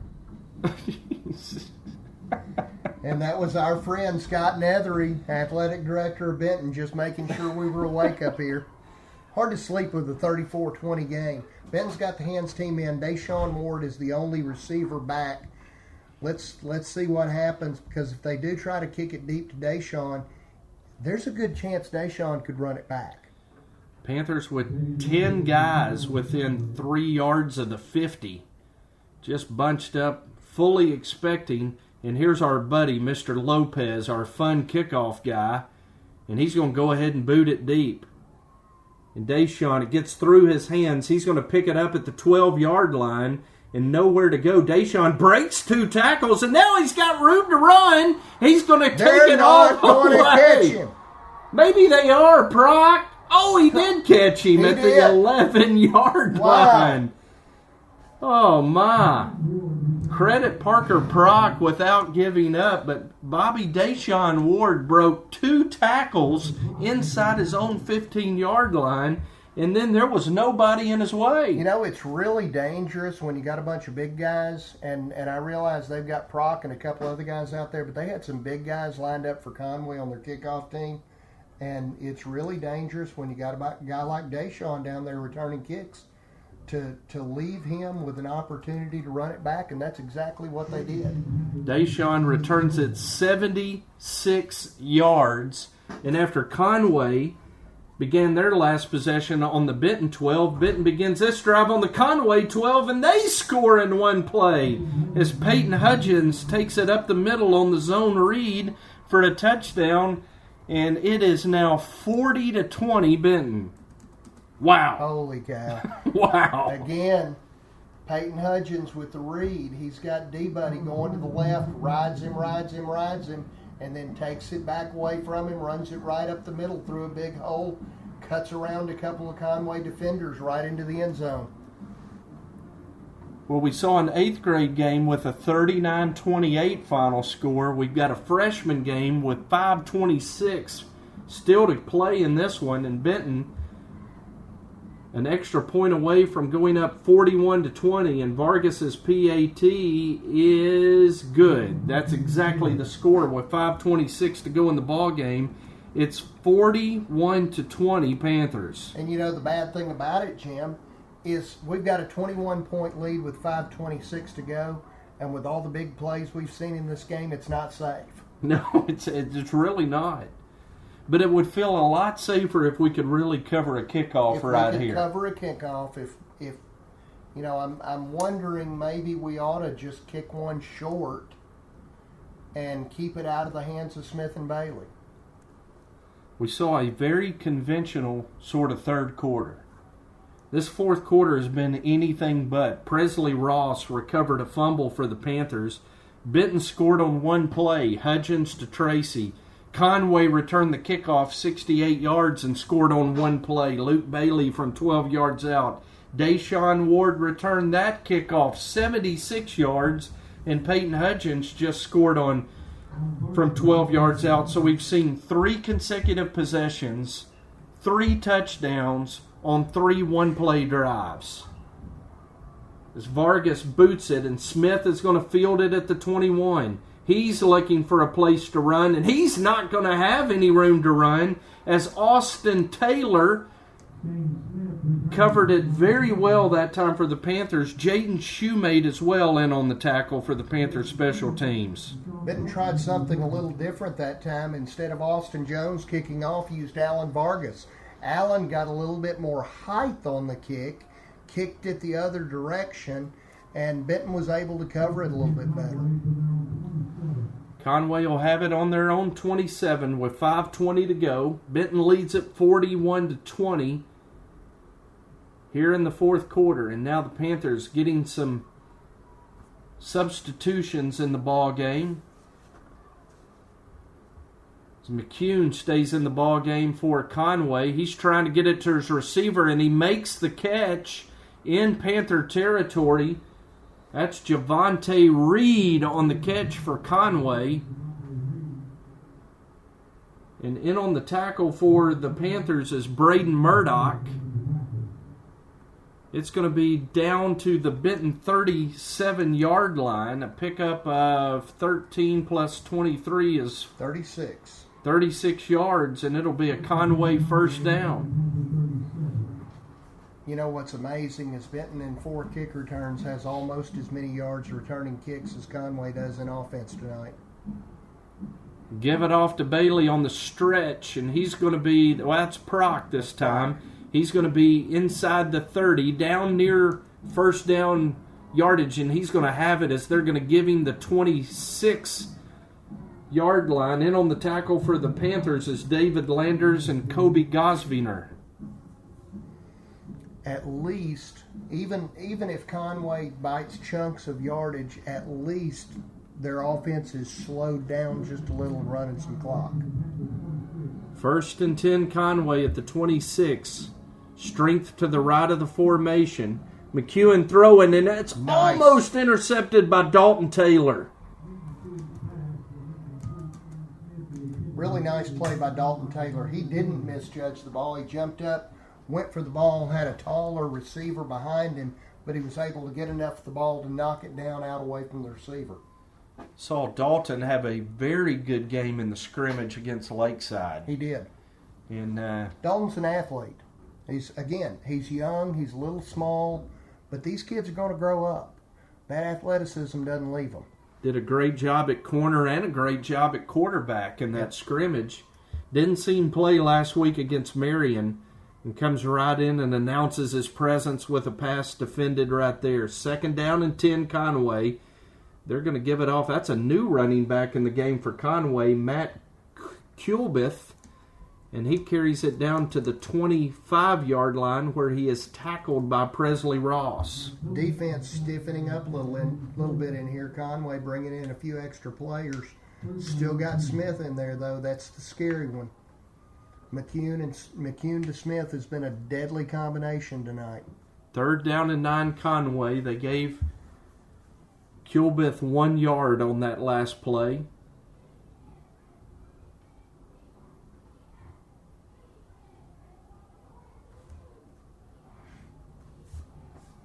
And the snap is back. Looking for Smith on that slant pass. He makes the catch, and Dalton Taylor is going to make the tackle for Benton, but it's going to be enough for a Conway first down inside the 16. Just barely got the first down, but again, although the clock stops while the chains move, it's in the middle of the field. Conway's going to huddle up. As soon as those chains get set, the clock's going to start running, and we're down to 3:36, still with a 21-point lead for Benton. Dalton Taylor lost his helmet on the tackle, has to come out. Connor Burrow replaces him at cornerback for the Benton defense. Panthers showing blitz. They give it off to Kulbith, and he is going to be upended at the 13-yard line. And that's Kobe Gosviner on the tackle, another young man that had a great scrimmage against Lakeside 2 weeks ago. He did. Kobe can play some ball when he gets focused. He can go. He's grown up a whole lot in the last couple of years. 2nd down and 7 for Conway as the clock now under 3 minutes. Benton leading 41-20. Snap to McCune. Now we've got a whistle, and we've got a false start before the snap's going to back Conway up 5 yards. Back out to the 17 on the false start. That makes 7 penalties against Conway for 45 yards. Benton's had 5 for 53 at this point. And I'm impressed, Bobby, in the freshman game, we haven't seen a Panther go out with cramps. No, we haven't seen, after last week and all the cramping issues, it's a hotter night tonight than it was last week against Marion. You know, one thing that's kind of funny about this game, Jim, we talked about time of possession after the 4th quarter when Conway only had it for 1 minute and 47 seconds. That's flipped now. Conway's had it for 21 and Benton for 17 minutes. Wow. There's the give to Kilbeth. He runs out of a tackle. And now he's going to be upended. Kobe Gosviner again credited with the tackle for the Benton defense. Down at the 9-yard line. It's a pickup of 9, and it's going to be 3rd down and 3 for Conway. Really like the way Kilbeth runs. I also like the fact that they haven't made it into the end zone and the clock is still rolling. We're down inside of 2 minutes now. Panthers with a 3-score lead. And snap back to Kilbeth, and he's going to run into a brick wall, and that brick wall's name is Luke Hopcroft. Luke, with a great play, 4 yards back in the backfield. Well, we've called Luke's name all season on special teams, and he gets a chance in there on defense, and he immediately steps up and makes a big tackle for a 4-yard loss. 4th down and 6, Conway at the 12. And we'll see if this Panther defense can hold Conway out of the end zone here. Conway at the Benton 12-yard line, 4th down. McEwen throwing, trying to get it to Javonte Reed. Did he make a bobbling catch? No. They say he couldn't come up with it, and the Benton defense is held. What a great way to finish up. Benton can go out and run out the clock now. 1:18 to go. Conway just has 1 timeout left. If they want to, they can go into the victory formation and finish this one out. Victory formation, Bobby? We talked about that earlier tonight. I know. Let's see what Randy Shaw elects to do. Let's see if Randy Shaw knows that formation. Well, he's sending Dalton Taylor out to quarterback. I like that move. Jaden Woolbright's back there at running back, and a young man who did well in the scrimmage against Lakeside as well. Bryson Hammock at tailback. Dalton Taylor's going to turn. He's going to throw it. Trying to get it to Braden Murdoch, and it goes incomplete. Really, really surprised at that. The worst part of it is an incomplete pass stops the clock. We're at 57 seconds. Benton 2nd and 10. I guess Randy Shaw's not in a hurry to go home like you and I. I guess Randy wants to make me a little more nervous tonight. Dalton Taylor back at quarterback for the Panthers. He's going to give it off to Jaden Woolbright, and Woolbright's going to carry to the 10-yard line. Going to be a loss of 2 on the play, and good news is it keeps that clock rolling. Better words were never spoken. We're down inside of 40 seconds now. The Panther Junior High Band strikes up the fight song. It's going to be a winner tonight for the Benton Panthers over Conway White. Conference opener, and Benton's going to win it as the clock is down to 20 seconds. Dalton Taylor is going to fake the give. He's going to keep on the zone read. Dalton trying to find some running room. He's up over the 30 and is going to be tackled hard. Out of bounds at the 31-yard line. Dalton's helmet came off. He gets it back on in a hurry. And did the officials see it? And I guess if you pop your helmet back on real quick out of bounds, it's okay. As clock starts, Panthers not going to get another playoff. Down to 5. 4, they're just going to let the clock run out, line up, and go shake hands with the Conway White Wampus Cats. The Benton Panthers are 1-0 in Central Arkansas Junior High Conference play. Panthers win it tonight 41-20 over Conway. Bobby, as you look over the stats, impressions from tonight's game. Really impressive game by Benton's offense. We said early in the first half that the only thing that had stopped Benton's offense in the game was the end zone or themselves. They had an amazing game. They ended up only with 12 first downs, but that was with total offense of 364 yards on 32 plays. It ended up being a little more balanced than what it sounded like earlier. 19 rushes for 26 yards. They were 7 of 13 passing as a team, one of those by Dalton Taylor, the other 7 of 12 by Peyton Hudgens, 148 yards. Peyton was picked off one time, but it was really one that didn't make any difference. It was a on the last play of the first half, just in trash time when they were trying to throw it down close to the end zone. It ended up with Conway holding the time of possession by 25:09 to Benton's 18:51. Third down conversions. Conway was only 2 of 6, even with that big play offense. While Benton, this is impressive, 4 of 6 on third down.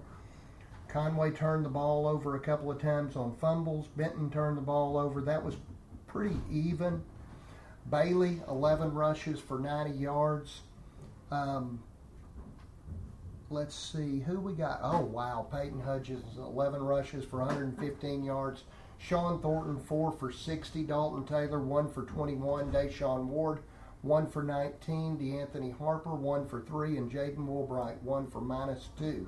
Receiving for Benton, you had Cade Clark with 4 for 104. Kip Tracy, 2 for 31. And Braxton Slaughter, 1 for 13. Really nice game by Benton's team all around. Although they did give up a couple of big plays to Conway, a couple of big returns to Conway. Overall, the defense looked pretty good. Only gave up 237 yards total offense to Conway on 33 total plays. Nick Wason, he's a young man that just seems to be around the ball on defense, came up with a fumble recovery tonight. Presley Ross as well with a fumble recovery for the Benton defense. So a really good win for the freshman Panthers to open Central Arkansas Junior High Conference play. They win it tonight 41-20 over Conway.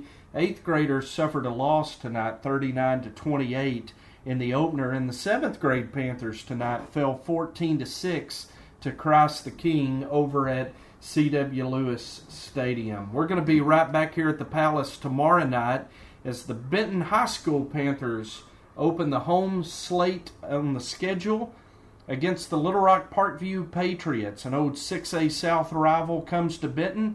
It'll be the season opener for the Parkview Patriots. They were open last week, and the Panthers will try to wash the bad taste of the Salt Bowl out of their mouth and get their first win of 2016. We'll have the pregame show for you beginning at 6:30 on Fox Sports Arkansas, 690 AM and 93.7 FM, and also live video streaming tomorrow beginning at 6:30, courtesy of Fidelity Local 6 on BentonPantherFootball.com. We'll look forward to bringing it to you tomorrow night. This has been Benton Junior High Panther Football, brought to you tonight by Ashby Funeral Home and First National Title Company.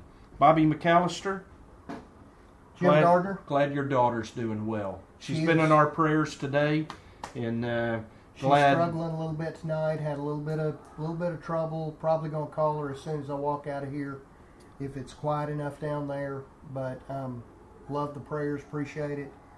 She had a little bit of surgery for those out there that don't know, but she's a tough kid. She's gonna do well. Tough kid and a good dad, and a lot of friends praying for your family tonight and your daughter. So, best medicine in the world. Yep.